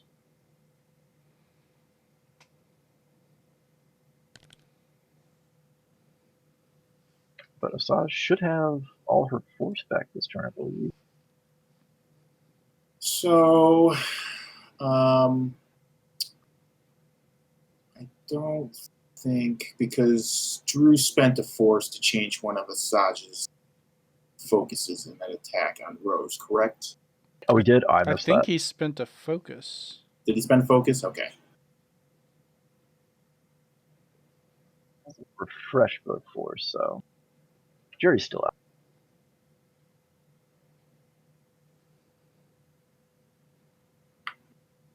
And this is a, kind of an awkward turn for both players. Like Yeah. everybody's trying to regroup and find their way back into the fight, basically. So here, guys, we got a question out of the chat asking about our favorite new point changes. What do you guys think? Well, it's not the Nantex change.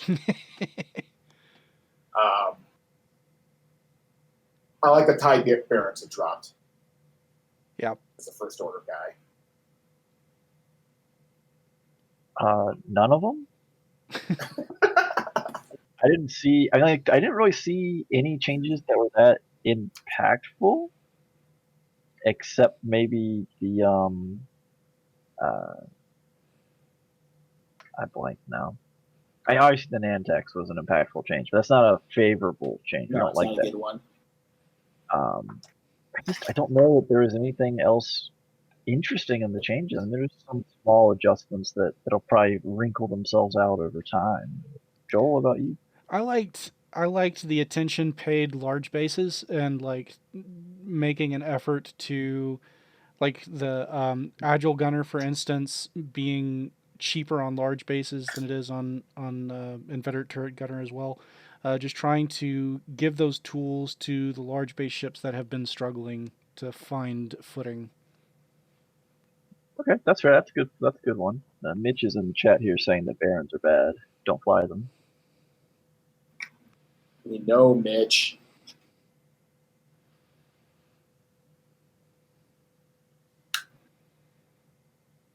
I mean, some people are more committed to first order than others, right? I think I'm committed to them from a aesthetic and underdog point of view.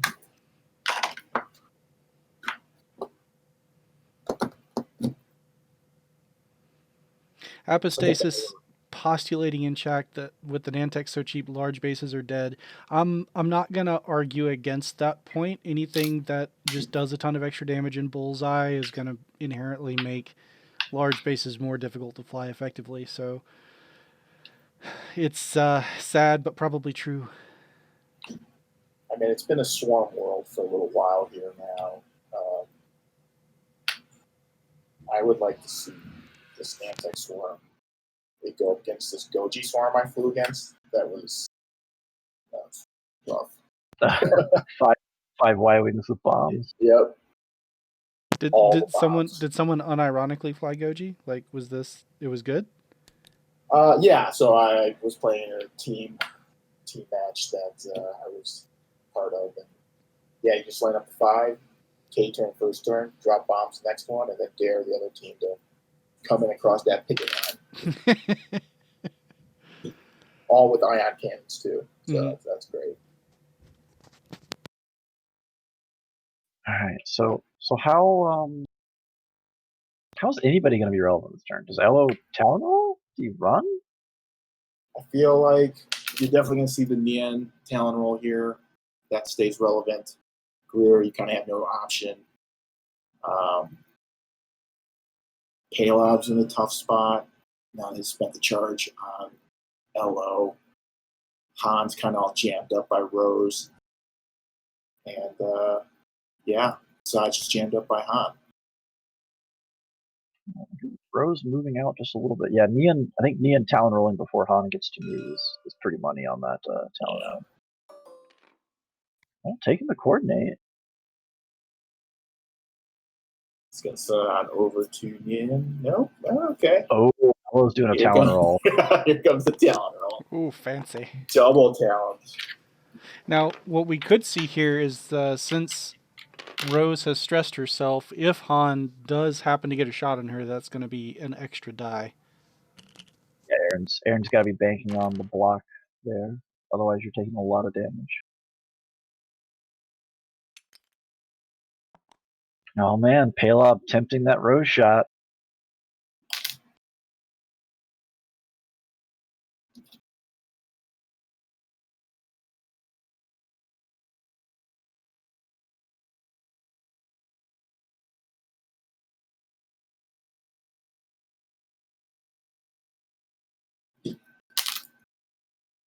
LO does have that weapons failure. That's true. You know, Elo might come around with this Talon and be in a good spot, but I don't know how hard it's gonna hit per se.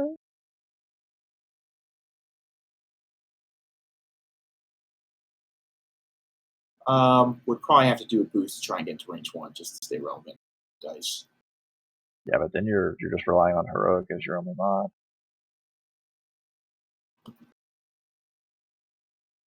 And there's nothing wrong with that. I mean, Rose is there to clean up. Just hang back, take your mod. Exactly.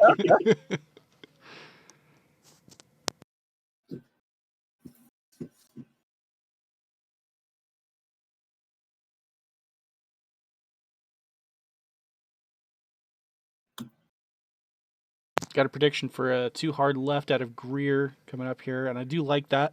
Allows him to boost around and be relevant the following turn. Yeah. Not having to worry about turning right into that rock. Yeah. There we go. Yep. Pretty safe. Nice. Well, can't steal your focus either when you're way out here. In the Saj bump, we may see Yen do the Talon, but then boost towards Saj, get that HLC shot in. I'm still gonna be there. Which way is this stuff turning again? Yeah, on the sides. Oh, we got a Ooh. big old. Ooh, nice. Well, that keeps Han back. Yeah. So Asajj can use the ability to probably end up double stressing Rose. I doubt he's gonna lose the token, and then Han gets a range 1 stressed shot into Rose. No mods for Han, but 4 dice. He only needs you to, or not Han, but the title only needs you to be stressed, so it's not 1 die extra per stress, because that would be ridiculous. Correct. That would be sick. All right, there's Elo on the Talon roll. Shocker. That's bullseye, I think. It's boost forward, but I think you're not going to get range, so you burn in on Halo. Yeah, I think you just take the mod here and get the damage into Palob where you can. Or just repair the card, you know? I'm open, yep, left him open. Because, I mean, this is a turn where you're pretty safe from taking fire, so if you're not carrying a defensive mod, it's not a bad repair turn. would be, because I don't even think the boost gets you to range 1. Well, never mind. There's the boost. Let's see. Now, you got HLC on Asajj now, for sure. I think you got the range. Yeah. Now the weapon's failure does affect the secondary weapon fire as well. Yeah, so we're rolling 3 instead of the 4. That is Ken's cat that is yowling in the background. Yeah.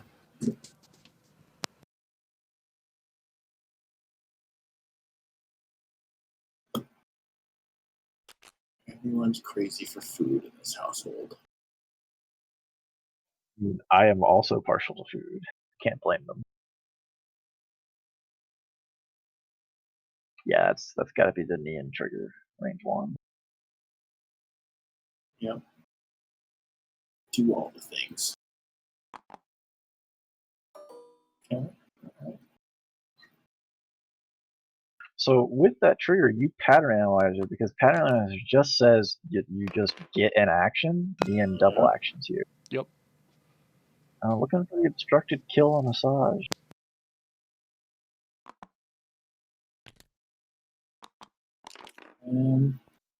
Whoa! Sloop.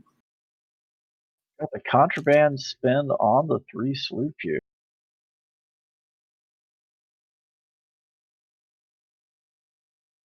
Double stressed, but gets to take an action anyway. Yeah. Yeah, shooting at a stressed Rose here. Looking for the target lock. Do it.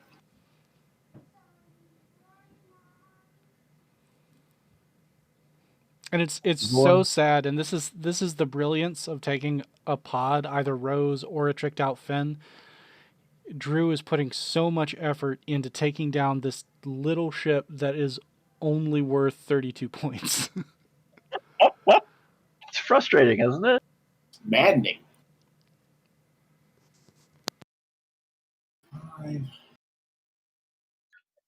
Like Rose is only in Pale Up Side Arc, but that's still gonna be a range 1 there as well. So that's 3 dice.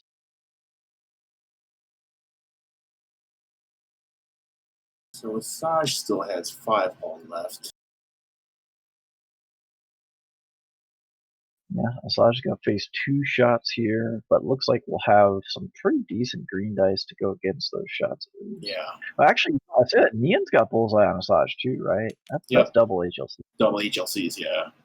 So take HLC 7. Oreo.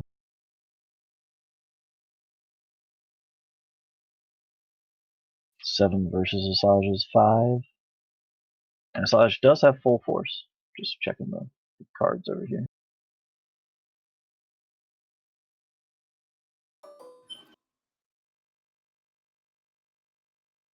So put the target lock on Rose. Rose is stressed. Got the range 2 shot. Caleb needs this. It's not obstructed, so it's getting 3.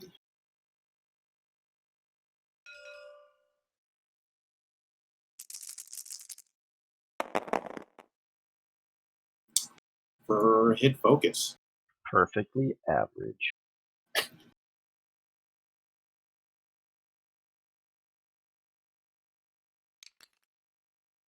Spends lock.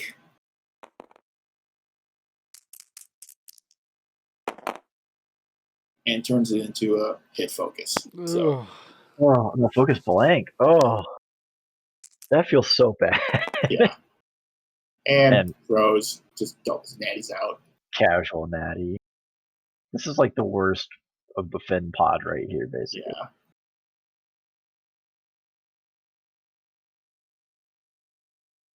I gotta say though, I do like the 3PO on Rose because it lets you help out a little bit with the extra coordinate, get you calculate, or the double calculate. All right, so we're going to see HLC from LO going to Asajj. I think she'll only be rolling 3. Yeah, so LO's 3 versus Asajj is 2. And 2 hits. Focus. Doesn't have the focus. Does HLC give range bonus? Yes. Oh, it does. So single evades. Just taking 1. 4 hull left.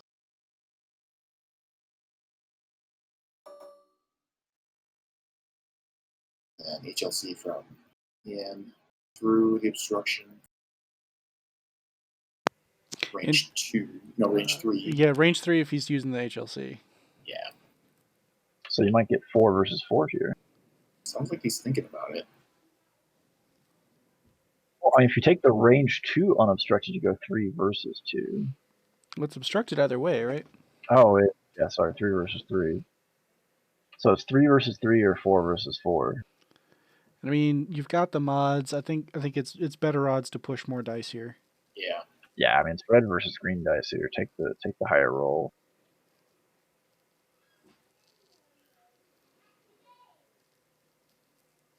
It also dilutes the 2 force that he has. Asajj.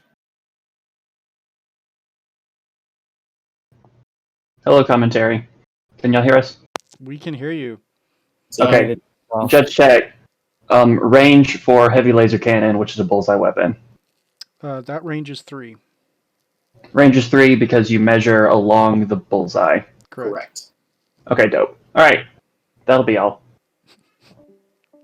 That'll be all. Wow. As you were. It's dismissed.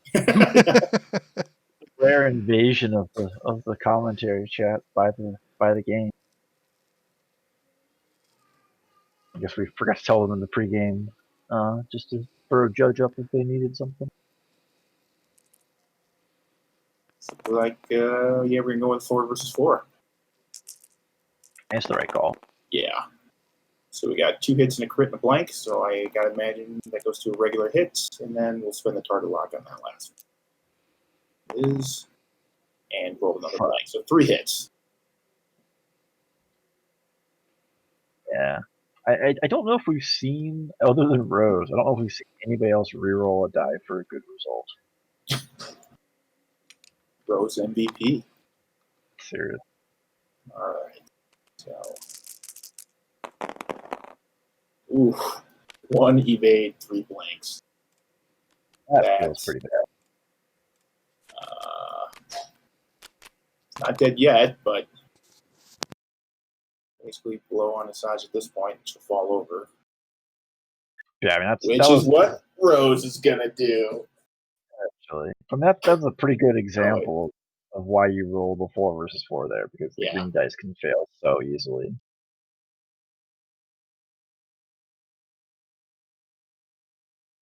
So we should have Asajj.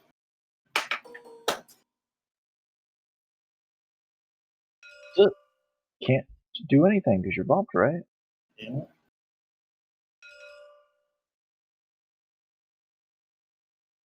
So Palin at this point. On the Rose. Yeah. Oh, Rose is bringing the range 1 heat. All right. Here's player 1. What did I say? Oof. Do you spend for the guaranteed 3, or do you take that reroll off of Buddy Yellow in the background? Well, that's definitely what he's thinking. So it was 2 hits and a focus. Debating the reroll or just spend the calculate. Reroll.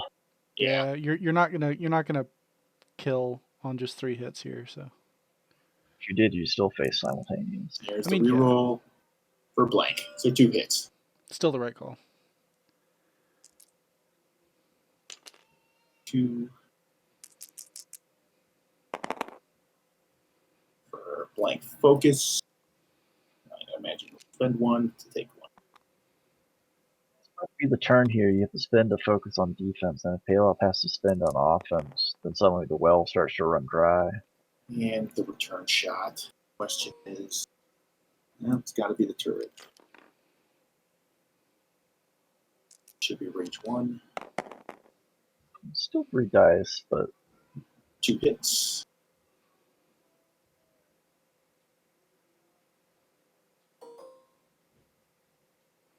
Was that a roll or not? I think it was just a nudge. I don't think it was a roll. It doesn't. Yeah, the chat doesn't say that dice results roll. All right. So I'm gonna roll. Range 2 was it? No, range 1. I think that's what happened. Is he went to pick up the dice and it was range 1 or range 2, and he put them down to go check.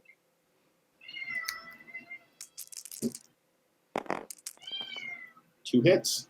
2. That's a very vocal cat. Yeah. Roll. Spend it. Spend 1. Guarantee hits. 1 damage goes through at any rate. Now does Palop have the X-Wing in the background? Doesn't even matter. 2 evades rolled. Half points on Rose.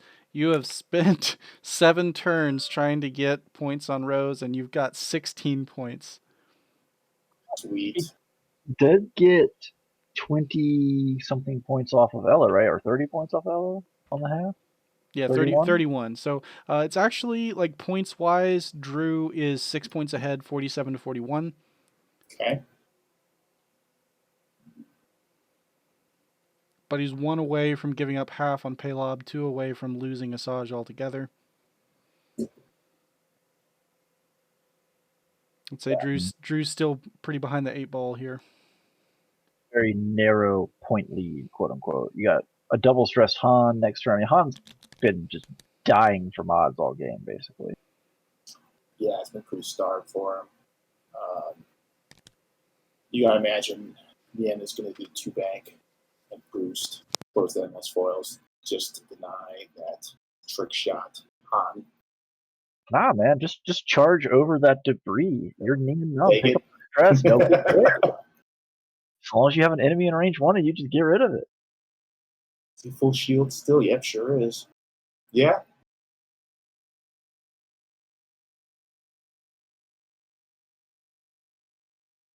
Sadly, pattern does not work the way it did in the first edition, where you could tease it. But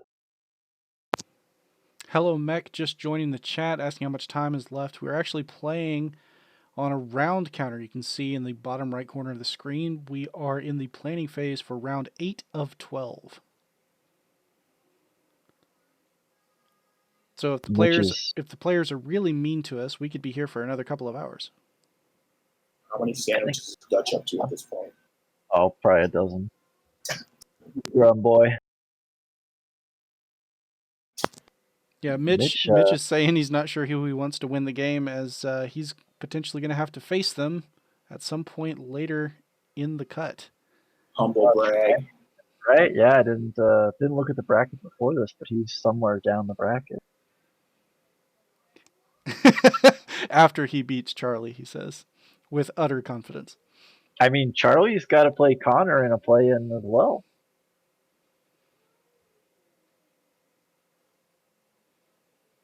Yeah, I think that was probably the best one. Is Charlie and Connor played this weekend to finish out the season, and then because of the result, immediately are matched into each other for the play.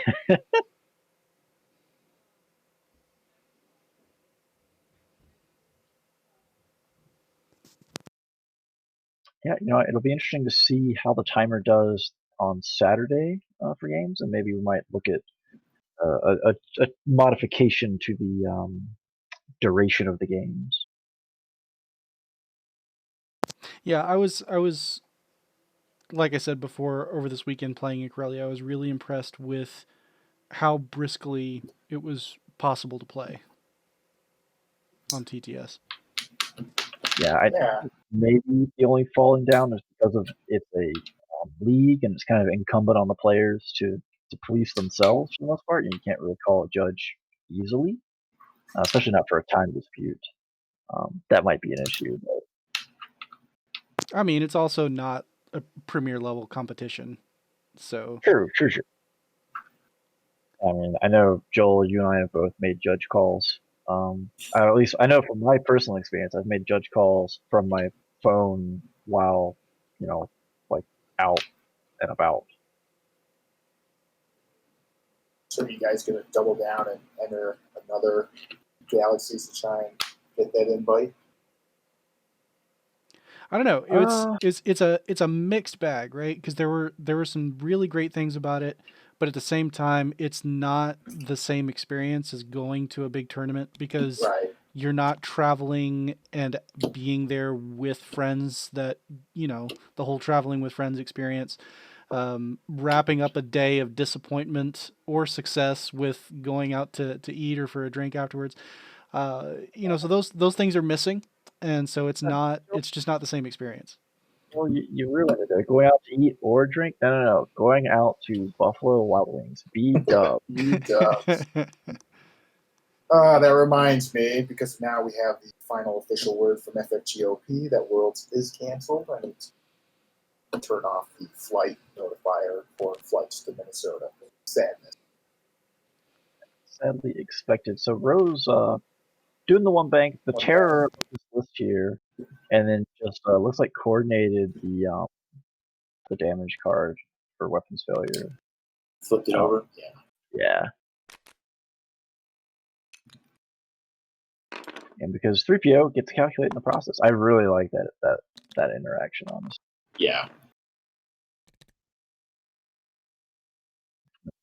In an orbiting kind of mode here, maybe to kind of steal from Yin and maybe get some damage in there. Well, we'll probably see the one bank from LO. Yeah, the different time zone thing is also a bit of a challenge. I know for Joel and I, Pacific time's a little late It's for later us. for you guys, yeah. But I know for me personally, the number of weekends I have available for things is getting slimmer because reasons. How do you have weekends free? Is this like the last one, last hurrah? It's still 2 months away. That time goes quickly, my friend. Oh, I know, believe me. That reminds me, we need to actually RSVP. Oh, we would appreciate that. Good guy, Joel.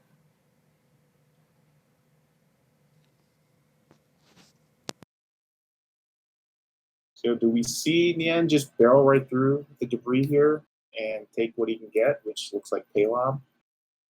Yeah, I mean, I think you just 4 straight through that debris and just because you might block Han by doing Yeah, that. I think that because, the potential block to do that. Yeah, I'm definitely not signing up for one that's UK or anything like that.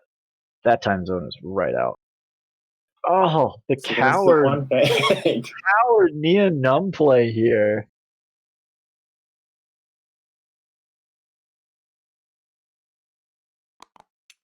All right.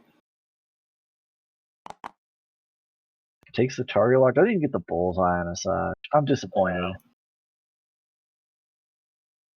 And of course, Mr. Not Relevant himself, Greer, has come around now. This has got to be the turn Asajj dies, I believe.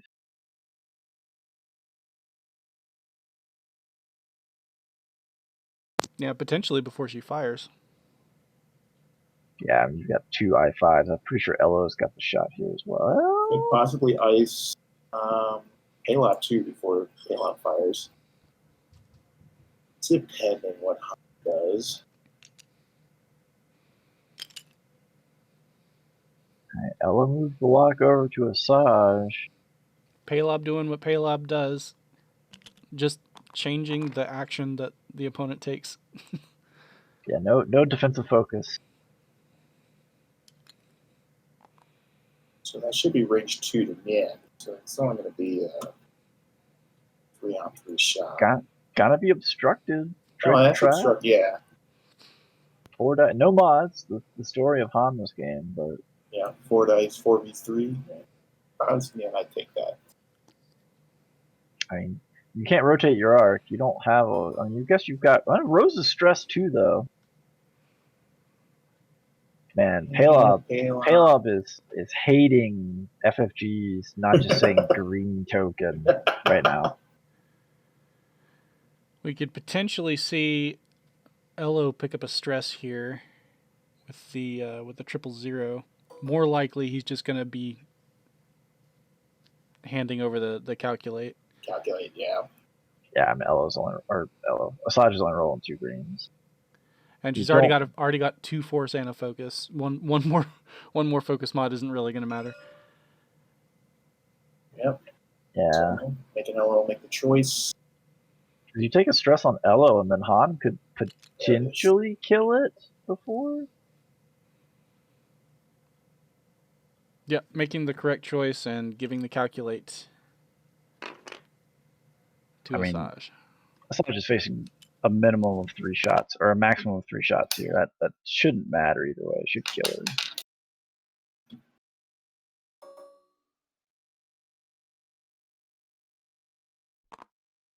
Oh, looking to maybe remove that focus off of Greer.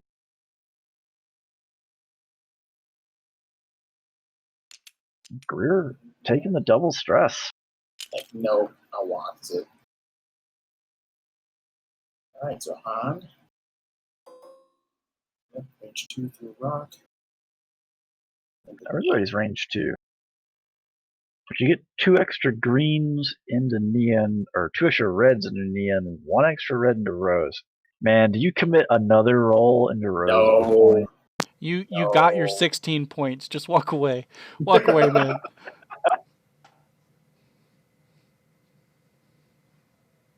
Don't even think about it, Drew. And I mean, like, you also don't really want to be shooting Neon here. You want to be clearing LO. You just don't have. You only get two reds. Yeah. Going in yen. 4 to 3. I mean, because of Paylob, Neon didn't even take a focus. Like, you can't, like, prevent mods here.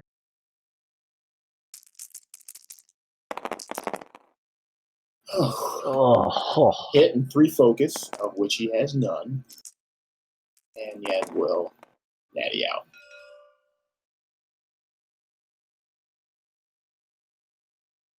It's not been a good red dice day for Drew. I mean, Han's been kind of plodding around with basically no mods at all times. And it's definitely showing. So we've got range 2 shot from Nien into Asajj. Then the lock. Gotta hit focus blank. We roll the 2 and gets 3 hits. So I think that does it for. I mean, you guarantee 1. Yeah. Guarantee 2 now. So blank focus, get 2, and that should be enough. Yep. So he's got 7 now. Puts him at 9. Pushes it over the top, and you know, Elo's shot is freed up now for that HLC into Han. Or I guess maybe we try to kill Paylob. Yeah.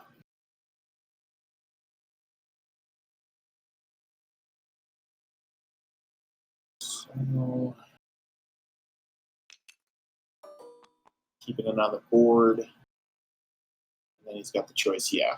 Primary, range 2 into Paylob, or 2 HLC into Han. Han's got 1 shield? Yeah, 1 shield. And you don't have any mods either way because your lock was over on Asajj, so. I feel you take it on Han because you still have Greer being somewhat relevant to take that shot on the Paylob. And he's going into Paylob, I think. Yeah. So we rolled, got 2 hits and a blank. Too shabby. Rolling natties out. Should have shot at Han. Agreed. All right, so we remove Asajj.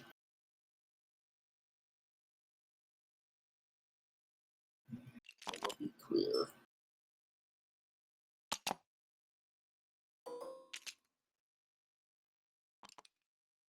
Range 3.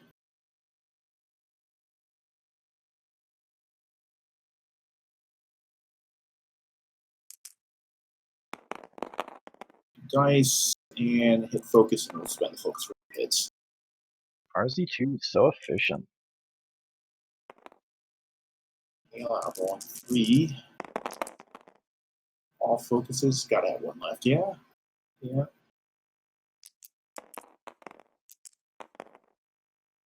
I think that's Paylob's less focus.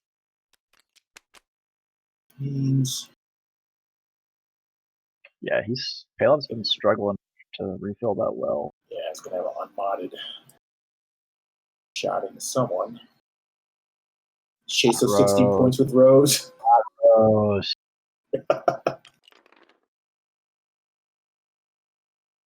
Doesn't have Nien and primary.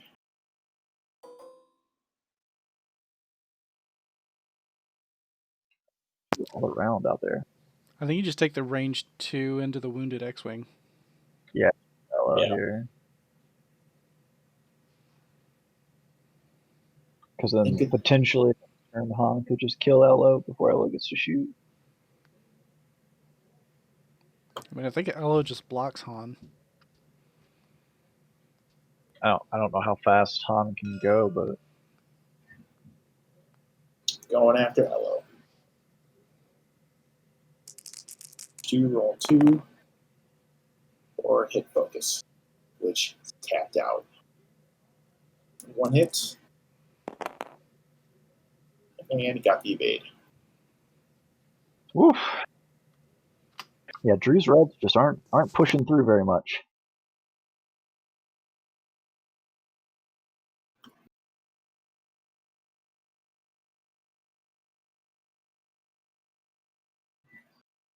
Yeah, and he doesn't have a lot of options next.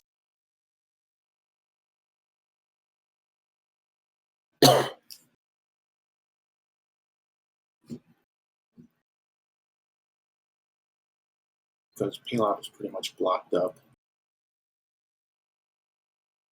Yeah, Paylob could too hard. Pretty much Yeah, it. yeah, I think Paylob 2 hards, and then maybe Han just accepts the bump into Paylob, or tries to do a fast shoot straight out into the empty space in the middle of the debris clouds. Contraband is burned, so What's his fastest blue? 3 straight? Yeah, 3 straight. Which is not going to clear that debris. No. Still clip it. You might just, if you're gonna accept that you go over the cloud, you might just bank over the debris. Yeah, make sure your back arc is pointed at stuff. You could even take a hard turn over the debris and try to nab obstruction. Yeah, try to force a little. It's not a mod, but it's at least extra dice. I mean, at that point, you're already stressed. You do a hard turn. You're basically accepting that Han never gets actions.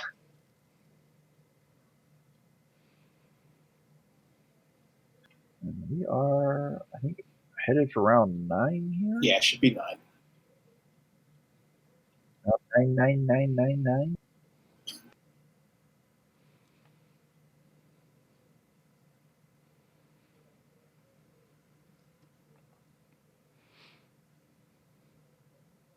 I mean, just looking at the points right now, Aaron's got 82 and Drew has 47. But like Joel said earlier, Palop's 1 away.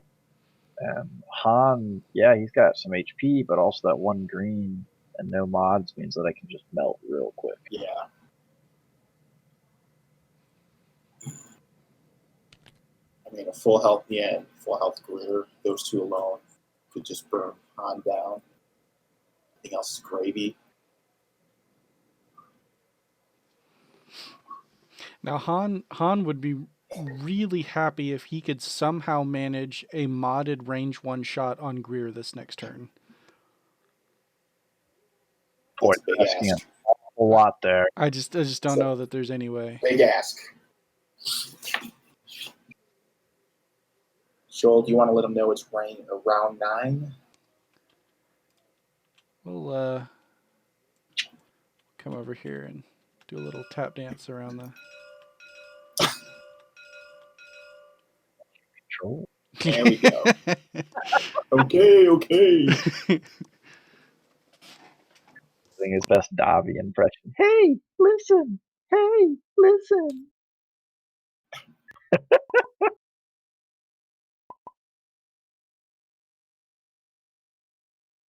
Yeah, Drew doesn't have a lot of options here. Yeah, this is rough.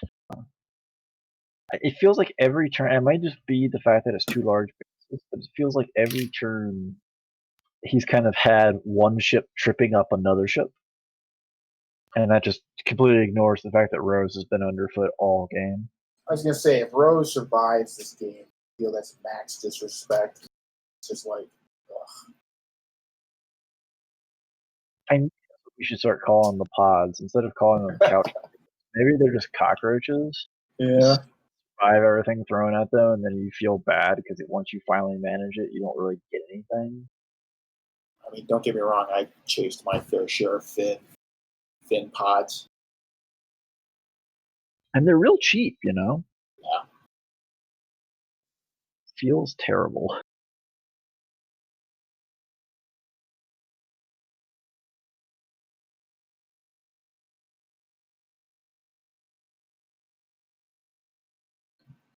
Looks like we're mostly set here. Still a couple dials being debated. Yeah, I think. Got imagine. In the end. It's got a Yeah. lot of shenanigans. I wonder if he's contemplating a block here, or if he thinks that he can fit like a K turn or a Talon roll in here. I think the K turn's out. I think the K turn's gonna go over the debris. Yeah, I think the K turn gets blocked by too hard from Palop. Talon. And it doesn't give Elo any room to do anything.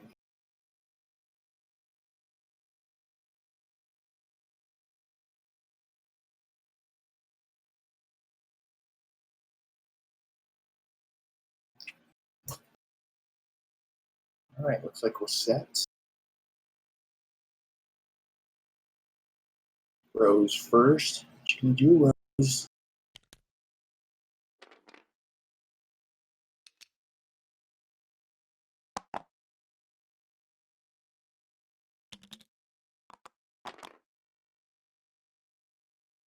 You're getting rid of one stress. Doesn't have much else to do.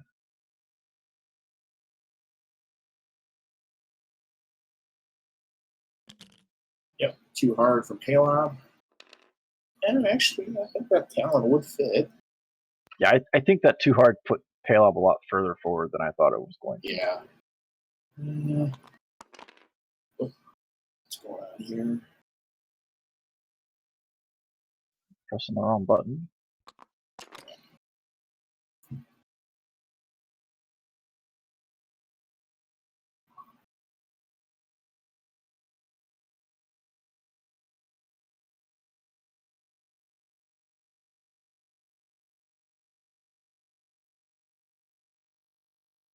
Yeah, I gotta imagine Han's turning out this turn, right?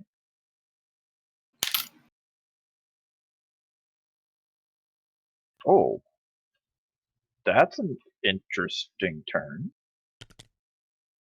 Yeah, I think he's going to bank on finishing off Palob here. Yeah, I guess that's Nian just accepting that he needs to make room for Elo, I guess? Yeah. And, yep. Hey, 3 straight fit. Nice. Ooh. Look at that. Actions. Clear's gonna have to rotate the turret this turn. I don't think he's got an arc on anything right now. So his arc is still front to back, and I agree, no shots available to him right now, but we could see a boost to change that, or a rotate. I think you rotate because then the next turn you're just gonna orbit this debris and try to trigger trick shot, etc. and stuff. Yeah. Yeah. Yeah, I agree.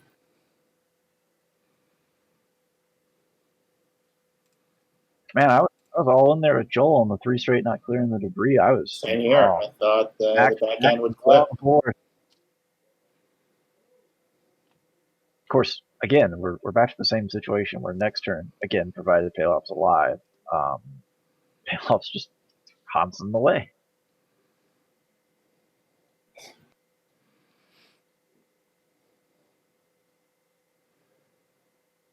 I don't know. We could see another too hard out of Palob, I guess. There's the rotate. Yeah, you think the too hard would fit? I think we would have to bump into. Yeah, I think they would bump.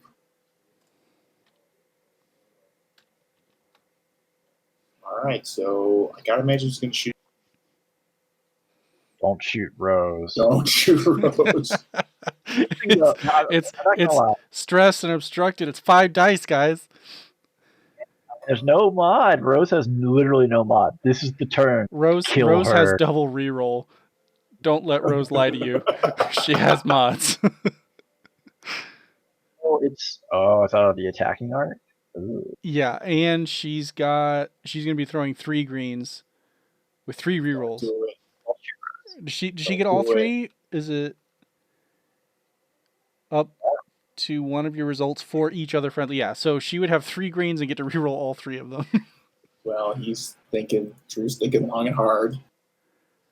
Rose is the 5 dice shot, right? You know, there's only 2 holes. You just roll 5 hits. You can't do anything about it. Yeah, rolling those 5 hits would be a nice thing. Wouldn't it, though? Oh, there we go. Right. There we go. Good boy. Better choice. And you could kill Elo on a good roll here. All right, just 1 hit. No focus. Roll is a big ask for Hop. Yeah. And I mean, this has always been the issue with Han, right? Like, you can stack up a ton of dice, but you just can't mod them. Oh, wait, we got an extra die here? What did we forget?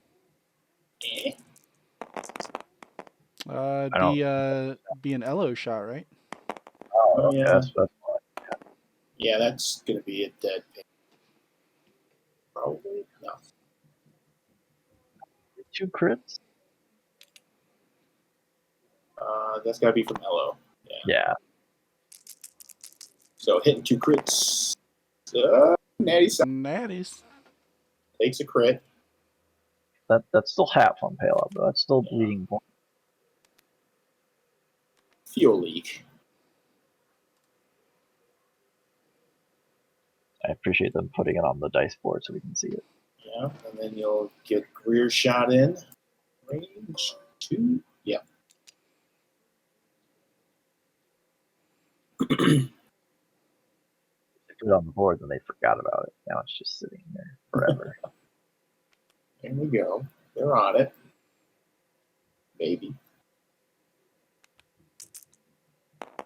Rolling for a hit. And no advanced optics because of the double stress. And Natty's out. Woo! Palob's rolled his fair share of Natties. Paylob refusing to go down here. He's like, Rose, Man. you're not the only 2 agility ship that can never die. It's such a shame. If Han could have just gotten like 1 damage into LO and then Paylob LO. All right, so Paylob shooting at LO range 1 with the turret. Oof. 1 crit. Paylob, let's taking Han's advice on how to roll here. Jeez.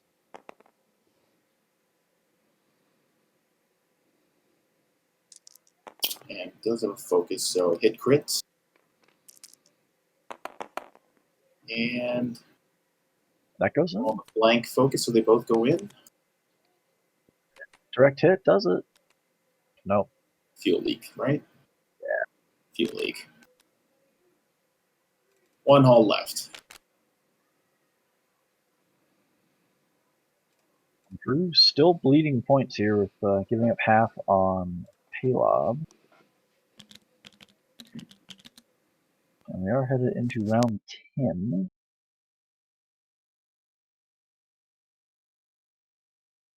So you got to imagine the plan here is Han wants to try to orbit this debris and lock it. Yeah.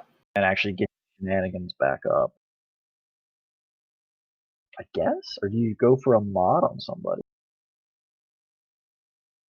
No, I feel like you've got to maintain that action for non-turret stuff. So yeah, the bank, thread that needle, keep that debris in between, and then lock it or get some kind of mod.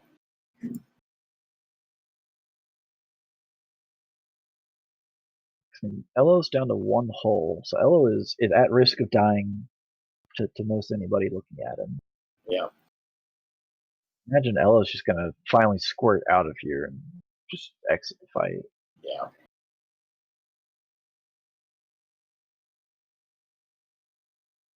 Yeah. That spoil's open, so close them. Actually, the boost is native, so. I don't hate just doing the same thing with Paylob here. Kind of go out. Too hard. Well, like take a fast straight, maybe even boost this round. Take the next round or 2 to try to rebuild your focus reserves before coming back in. They take the next round or 2. We're in the 10th round. Right, you can't do that. Okay. Almost out of time. I mean, figure if you're Aaron, you know the score. Do you just run at this point? Leave Rose out to dry, have your 16 points, and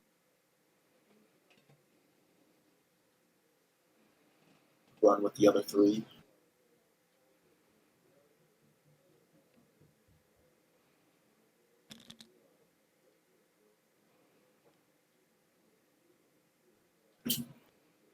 Paylob's got what? 2 hull left, 3 hull left? 2 hull. And fuel leak. Yeah, I mean any crit is a direct hit at this point. Yeah. I feel like you run with LO, boost out, talent roll with Yen. I mean this is Rose's turn, right? You just want to keep Rose around and double stack those calculates and say, come on, get my 16 points. Max disrespect.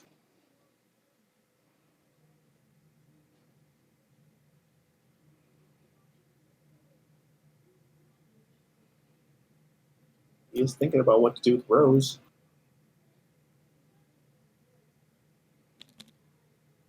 first set.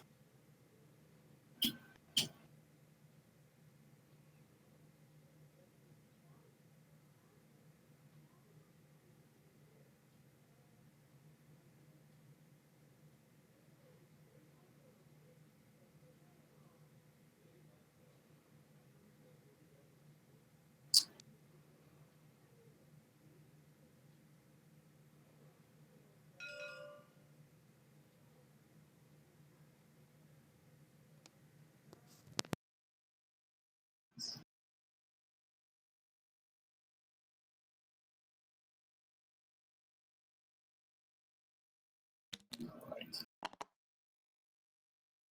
Roach is doing the one forward. Doing exactly what you said. Just sit out there and say, you can get 16 points, I promise. Don't throw me into that briar patch.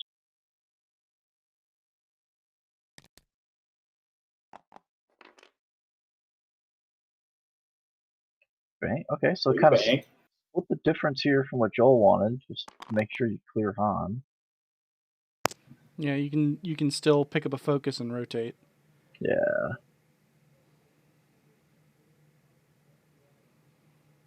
You might can pick up 2 focus after you rotate, you never know.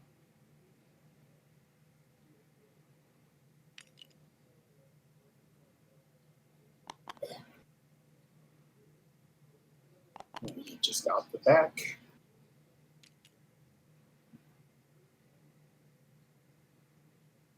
Not going with a linked action.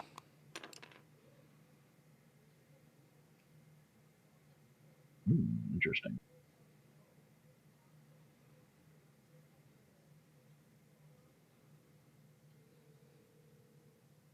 I love the hand motion checking the arc. It's such an unreliable thing. Well, not getting out of arc, but get greedy, just do the boost left. Get guns on target. But you can't take a focus doing it, because then that's just a focus that Paylob gets. Yeah. Yep. It's going to be a lock boost. Well, so he's using the Greer ability, and getting a lock, and using the ship ability for the boost. Going out the back. Well, not getting a shot. Not on Paylob, at least. Yeah, that's got to be out. Closing it. There's the Talon. Oh no, Nian might not get to clear his stress. Pattern Analyzer does kick in.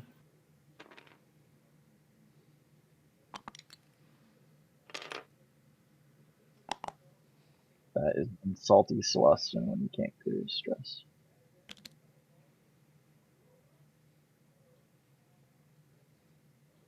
What? What? Eh.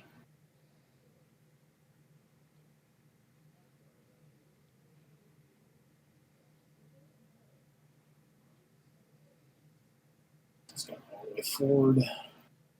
Oh, okay. I was just saying it couldn't do the backwards position. Yeah, I didn't realize TTS would resolve it that way. That was funny. Yeah, it was just kind of weird to see. The talent roll thing is hard for me to tell. I wish it was just like F, M, and B, like front, middle, back, or something. Yeah. Oh, here's your turn. Don't rotate the arc. Go. I don't know. He might have a shot out the side arc on Rose. Maybe. No, I think that's out. Close, but I think it's out. Yeah. Yeah, there's the hand trying to do the check. I think the other guys are out of range. You would be able to hit LO at range.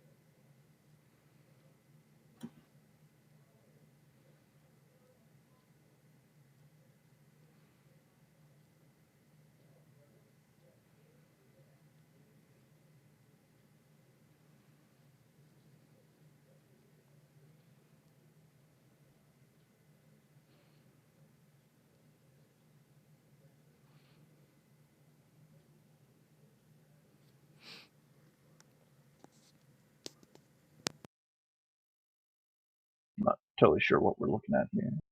I think Drew is debating his action. Basic focus. See, the problem is Rose is going to block him next turn, like guaranteed. Sure is. I don't think she can block the too hard in, can she? Yeah, maybe not. Let's look at that dial. Oh. Maybe it has a secret stop on it. Nope. no secret stop. Sad. Can't steal anything. Ooh. Oh, obstructed range 3 with a stress on Greer. Do it. You take that Do shot. Do He it. took the target lock with no mods. 5 into 5 because he hasn't locked that. So it's going to be 5 on 5, but you've got to focus. And he just has nothing. Or you try to get the 1 damage. Oh, that's brutal. So hard. I mean, Gone it's after. Yep. Hello. 2v3. Roll 2 dice. Sweet. There we go. Double There we go. focus. Yeah.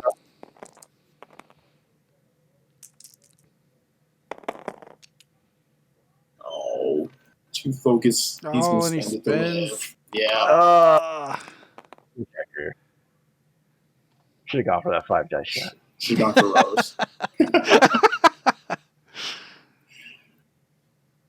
So we got primary from Mello going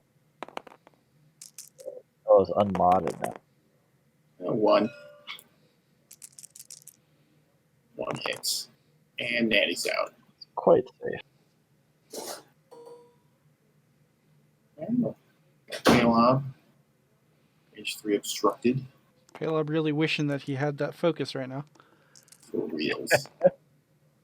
Yeah, not focusing on that rotate hurts. 2 and a focus. Ooh. Spend it for 3. Pressure Yeah, is that- on. That really hurts.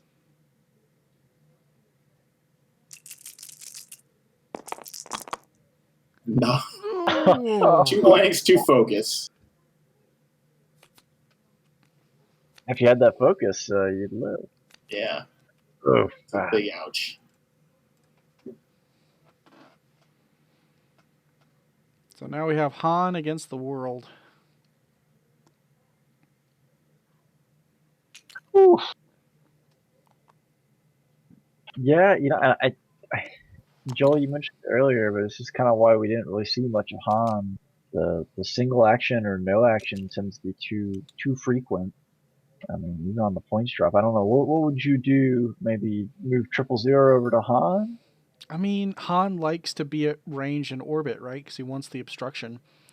So probably something more like either Lando crew mixed with a way to generate multiple calculate or something like that.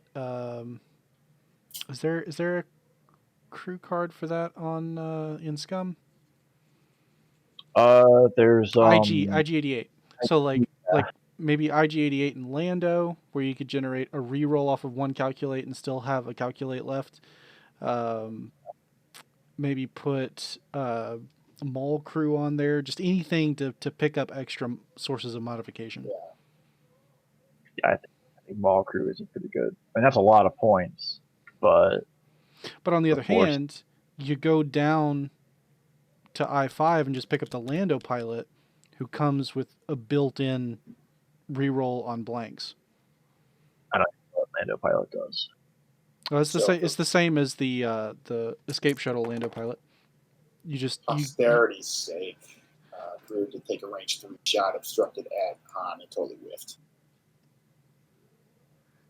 What now? I said, for the record, Greer took a range 3 shot now that payload was cleared out at Han downtown and whiffed. Oh, Mitch says Lando's I4, not I5. Lando is I4, which is sad. Rack. But Lando's ability, after you roll dice, if you are not stressed, you may gain 1 stress token to reroll all of your blank results. Okay. So it's kind of like a more vicious Rebel Han. yeah, sort of. So like you go ahead and you put the same upgrades on board. Maybe Kira, maybe not Kira. but definitely trick shot and the title. And you're still looking to pick up extra dice wherever you can that way, but you've got built-in rerolls. All right, Rose on the one hard with stress. This is the turn you kill Rose. Take what you can get. Yeah, and if you might could end up with no other resistant ships in the attack arc.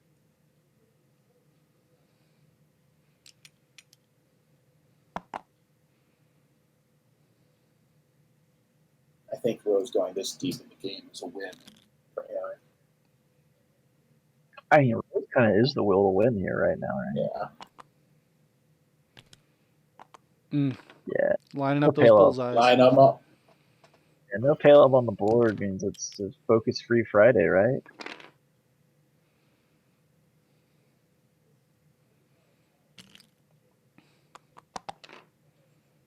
He chooses violence. Mm. You want Rose to block you because Han doesn't have a shot now.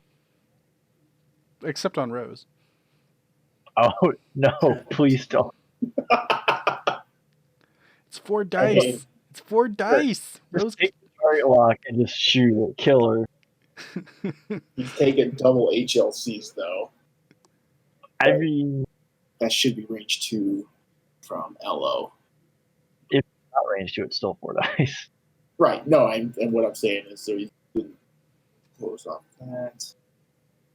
Yeah, I mean, do you try and take out LO unmodded? Or do you just take the 16 points? You can get the 16 points. Because you also save yourself the But- max disrespect of Rose coming in next turn and delivering the killing blow. If Rose kills Han at the end of all those. And she could do it. She could like one bank and clear Yep. stress and stay on the. Be a little close, but should clear. That'd be the real disrespect. You don't kill Rose. Rose kills Rose. Oh, here you go. So Han in the current setup that he's got is 59 points. Lando instead, still with trick shot, and the title is 49 points. And he had a 1 point cheap. bid. So you just find something else to cut, and then you can throw in the 12-point self-exploding nose cone. Why? Why would you do this? Because it's like a self-propelled traj sim bomb, like, Oh, you're throwing this at like vultures or Dantexes? or anybody. Like, I mean, it's a, you just throw At it out there. Rose. It moves, it explodes, and it can also coordinate you while it's doing it. When does it explode? Is it just in the system phase activation? Silence. Doo-doo. It's begging, please don't. Well, he's still debating what he's going to do, yeah? Yeah, I don't know what the. I just accept your fate in this game and try and kill it. Take the 16 points. Target lock that and kill it. Still got one shield. He'll weather the storm. Is he trying to decide whether a boost will fit? No, I think he's Oh, still, maybe so. Yeah, you could if you thought of Straight Boost fit, then you could get the side arc and maybe not get HLC by Neon, You'll get shot by Rose. which will kill you. You'll end up range 1 of Neon, so like you're not gaining anything, but you're also not losing anything. You're losing a mod that you could use to kill Rose. But if you kill the X-Wing, that's better. I mean, there's something to be said for moral victories. Even if it's 16 points, it just feels good to remove something. He's right. Half of the remaining half of Ella is almost worth more than all of Rose.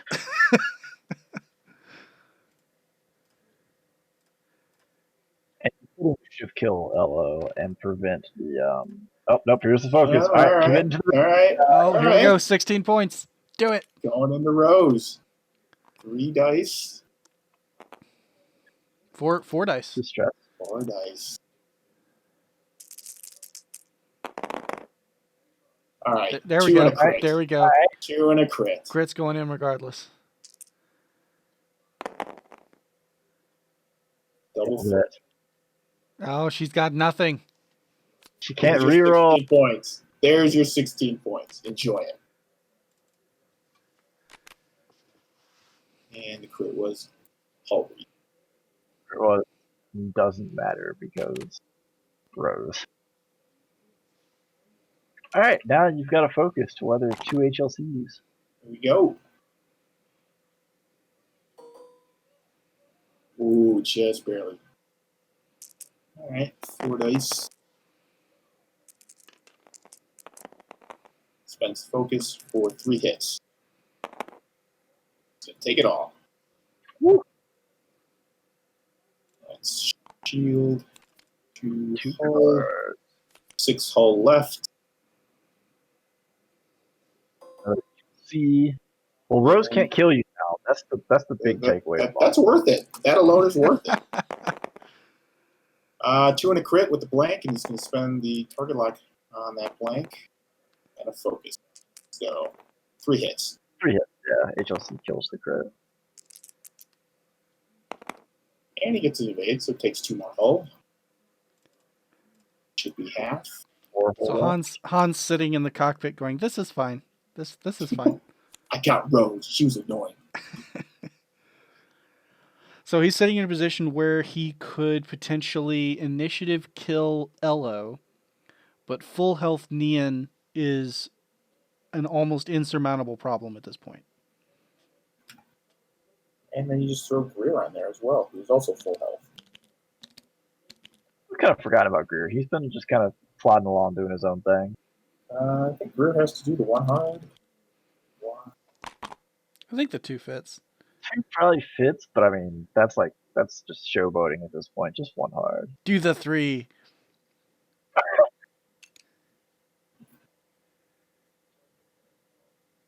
mean, I feel like he just... Which I don't know what that attempted English was. 6 die R1 can fix it.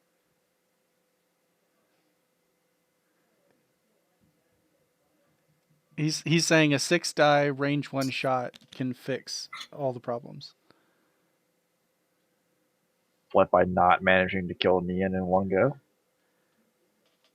Like he just manages to somehow get when he's pointing away from all of the obstructions, somehow he manages to get a range 1 obstructed shot on a stressed Nian this turn and kills him. Yes.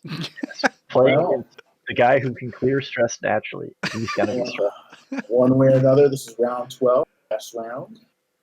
Yeah, this is the end here. Aaron's got 170 points to Drew's 63. And there's your 1 hard. Oh, sad. But he also has the moral victory of taking out Rose. That's immeasurable. And Rose did die. That is definitely the main thing.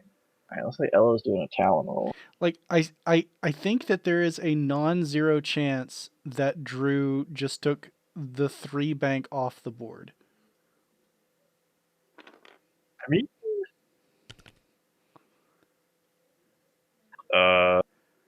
Ian might have blocked the 3 bank.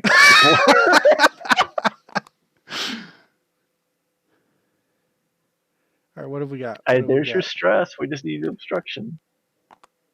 Oh. Hey, this is a kill Elo kind of turn right here. Oh, if only the boost would fit. Get a nice juicy bank left boost here.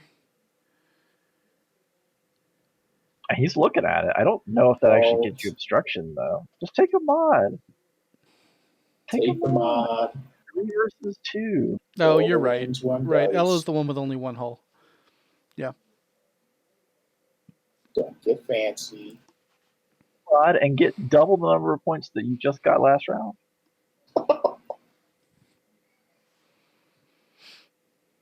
Like, the only thing I picked up out of this game is I need to fly more resistance pod, because man, that thing's annoying. And I think I saw someone in Corellia flying both Rose and Finn during the match. Now, I will say I went on a little run with V Murado last League of Barons season. He's a lot of fun.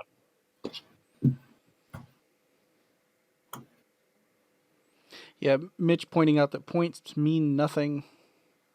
This is all about respect, all right? Sending a message. And the message that should have been sent was a disrespect 3-bank off the board. Win and in. Beat a There you female? go. I don't know who these people are. 3 dice range 1 with the focus. There it is. Hit, crit. Spend it. 2 hits and a crit. And he blanked Heroic. out. No.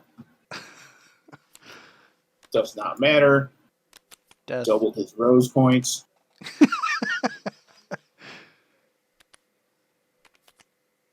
Oh, fuel leak as well, yeah. Blow them all up. All right.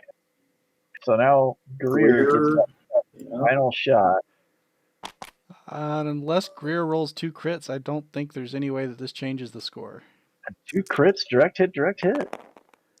Yeah. That's not gonna do it. No, 2 hits. It's not going to do anything. And he'll take them both. And that will do it. So Will do it. 170 to 93 points. I'm gonna jump down and grab them. Bring them on in.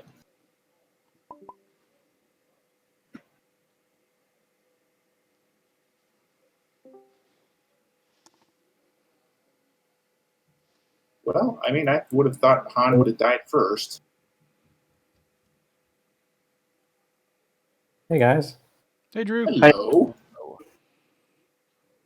Are we currently live? We are live You are. still. All right. He asked on live. What a live. All right. Well, Aaron, congratulations. Drew, Appreciate it. Yeah, thank you. He flew that well. Yeah, I was happy to have the rematch from Swiss rounds. Well, and I was happy to crawl my way back up to even make it to the wild card. Well played. Yeah. Good feeling, at least. I did not manage the same maneuver, sadly. Guys, y'all got questions, comments, concerns? I think looking at the list that you brought, Drew, it was kind of a like on the onset, it was just kind of a head scratcher because it was non-typical choices, right? Like you had Asajj instead of Ketsu. Han just came down in points, so that kind of made sense. Pelob's a known quantity. But then once you started getting into the match, all of the different interactions of putting out stress with Asajj, making sure that Asajj's ability was going to proc because Pelob means they don't have green tokens, and then Han getting to take advantage of all that to increase his dice pool. I just wanted to comment favorably on the number of interactions that weren't obvious until you started using them. Friends of mine have been playing with various lists with Trick Han for a little while, and so the Trick Han Kira thing was something known for me. But coming down in points meant you can fit this combination with Asajj and 000 and Pelob. And I don't know if you guys were noticing this, as you were watching, but it was clear that. Even though a lot of times Pelob didn't proc, it was just preventing him from taking focus tokens. Yeah, I don't know if y'all noticed the 8-week target lock there at the end, but Yes. I had 0 focus tokens this entire game. Yeah, focus and evades, not friends. But this the problem with this is it relies on a lot of naked dice, especially coming out of Han. Yeah, and I think both Han and Asajj had probably below average red rolls for those first couple of rounds. Mm-hmm. Yeah, for sure. We noticed that. And Promote me, Joel. Well, Promote me. I mean, I feel like it could have speaking of it being a lot of naked rolls, due to the way that the big ships kind of approach through the debris cloud in the beginning, you're kind of hard pressed for dice mods for a lot of the engagement rounds. So I feel like in the event that you had like focuses or target locks, you still get to have all the control interactions like with Paylob and with Asajj spending force and stuff. And all that's present doesn't cost you dice mods. So it could have been way worse for me, I guess, is what I was thinking. Well, TTS does helpfully present dice statistics for the game, and yeah, Drew, your reds were not horribly out of line, but they were a little below, like perfect average. These like Z-score kind of numbers? No, it's a straight. Looks like they're assigning a 1 to hits and crits, and a 0 to eyes. Like you can look at each of the in chat. You can look at each of the sections, and you can see the expected number that came out as opposed to the number that did come out. So that's an easy metric to follow. But the dice luck score itself, I'm not really sure how that's calculated. I'm not convinced how they put that together. But now that I'm looking at this, so you see where I got like 20 eyes where it was expected to 15, which would be amazing in any other list that I run. But this one, I had a lot of times where I was rolling red eyes and didn't have focus. Yeah. Yeah. And some of those, I got a not small number of 5-die attacks off, 4 and 5-die attacks, but I don't think I ever did more than a damage. Yeah. You passed on a 5-die attack at a tokenless Greer right at the end just to kill Rose. Shame. Was it 5 dice? Did I have the obstructed? Yeah, there's it would've. obstructed and stressed, and like what you're saying with you're getting a lot of dice out of Han, and it's just hard to get enough mods for it to be consistent, right? Like every once in a while, it really pays off and it's amazing, but when it doesn't, it just leaves you feeling kind of empty inside. And it feels bad. Last week I was flying that Boba Dengar list into you, and I took that same list to the Corellia tournament over the weekend, and that's the exact same thing that I found out of Dengar, because like he's throwing so many dice, but if he's firing more than once per round, he just doesn't have the mods to make them consistent. So Support it. If luck is on your side, he feels amazing and he just kills stuff. But if it's not, he's just kind of eh. Totally.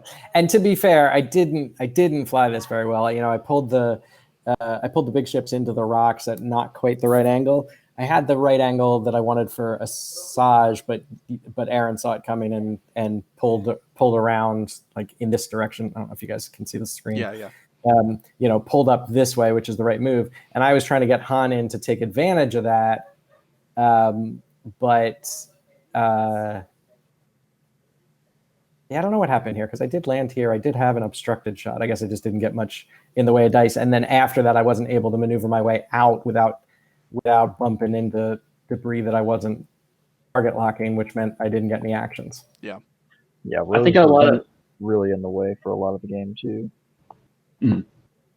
A lot of times too, whenever you did have a modification, you needed to spend it on arc rotation or to like have an attack. Exactly. This is the second time I've flown this list, so I think I just need some more practice to be able to work my way around turn 0 rock placement and then also actually driving the ships around properly. Yeah. But this was the downside to what I did successfully the last couple of weeks, where I was just making stuff up to try to counter what I thought the other person might be bringing. Mm-hmm. And what I love about this tournament is you can just switch it up and say, oh, I think he's going to do this, so let me bring something to counter. The downside to it is now I'm just bringing lists that I have no reps with. Yeah, that definitely hurts after a while. which I think I did better with that the last couple than I did with this one. Yep. So that was me. But Aaron, good work. Congratulations. Appreciate it. Yeah, we panicked you, taking you from 4-0 to 4-2 and the bubble. I thought I was doing that tragic tournament thing where you win like the first half and then just watch yourself lose every game after that. Yeah. Well, alrighty, guys. Just want to thank you all for both agreeing to be on stream and putting up a good game. And I think that's going to do us for the night. But tune in Saturday where we will see Aaron and 7 other players continue their drive in the playoffs to try and be crowned the Season 2 League of Barons champion. Appreciate it, y'all. Looking forward to it. Good night, everybody. Hey. Good night.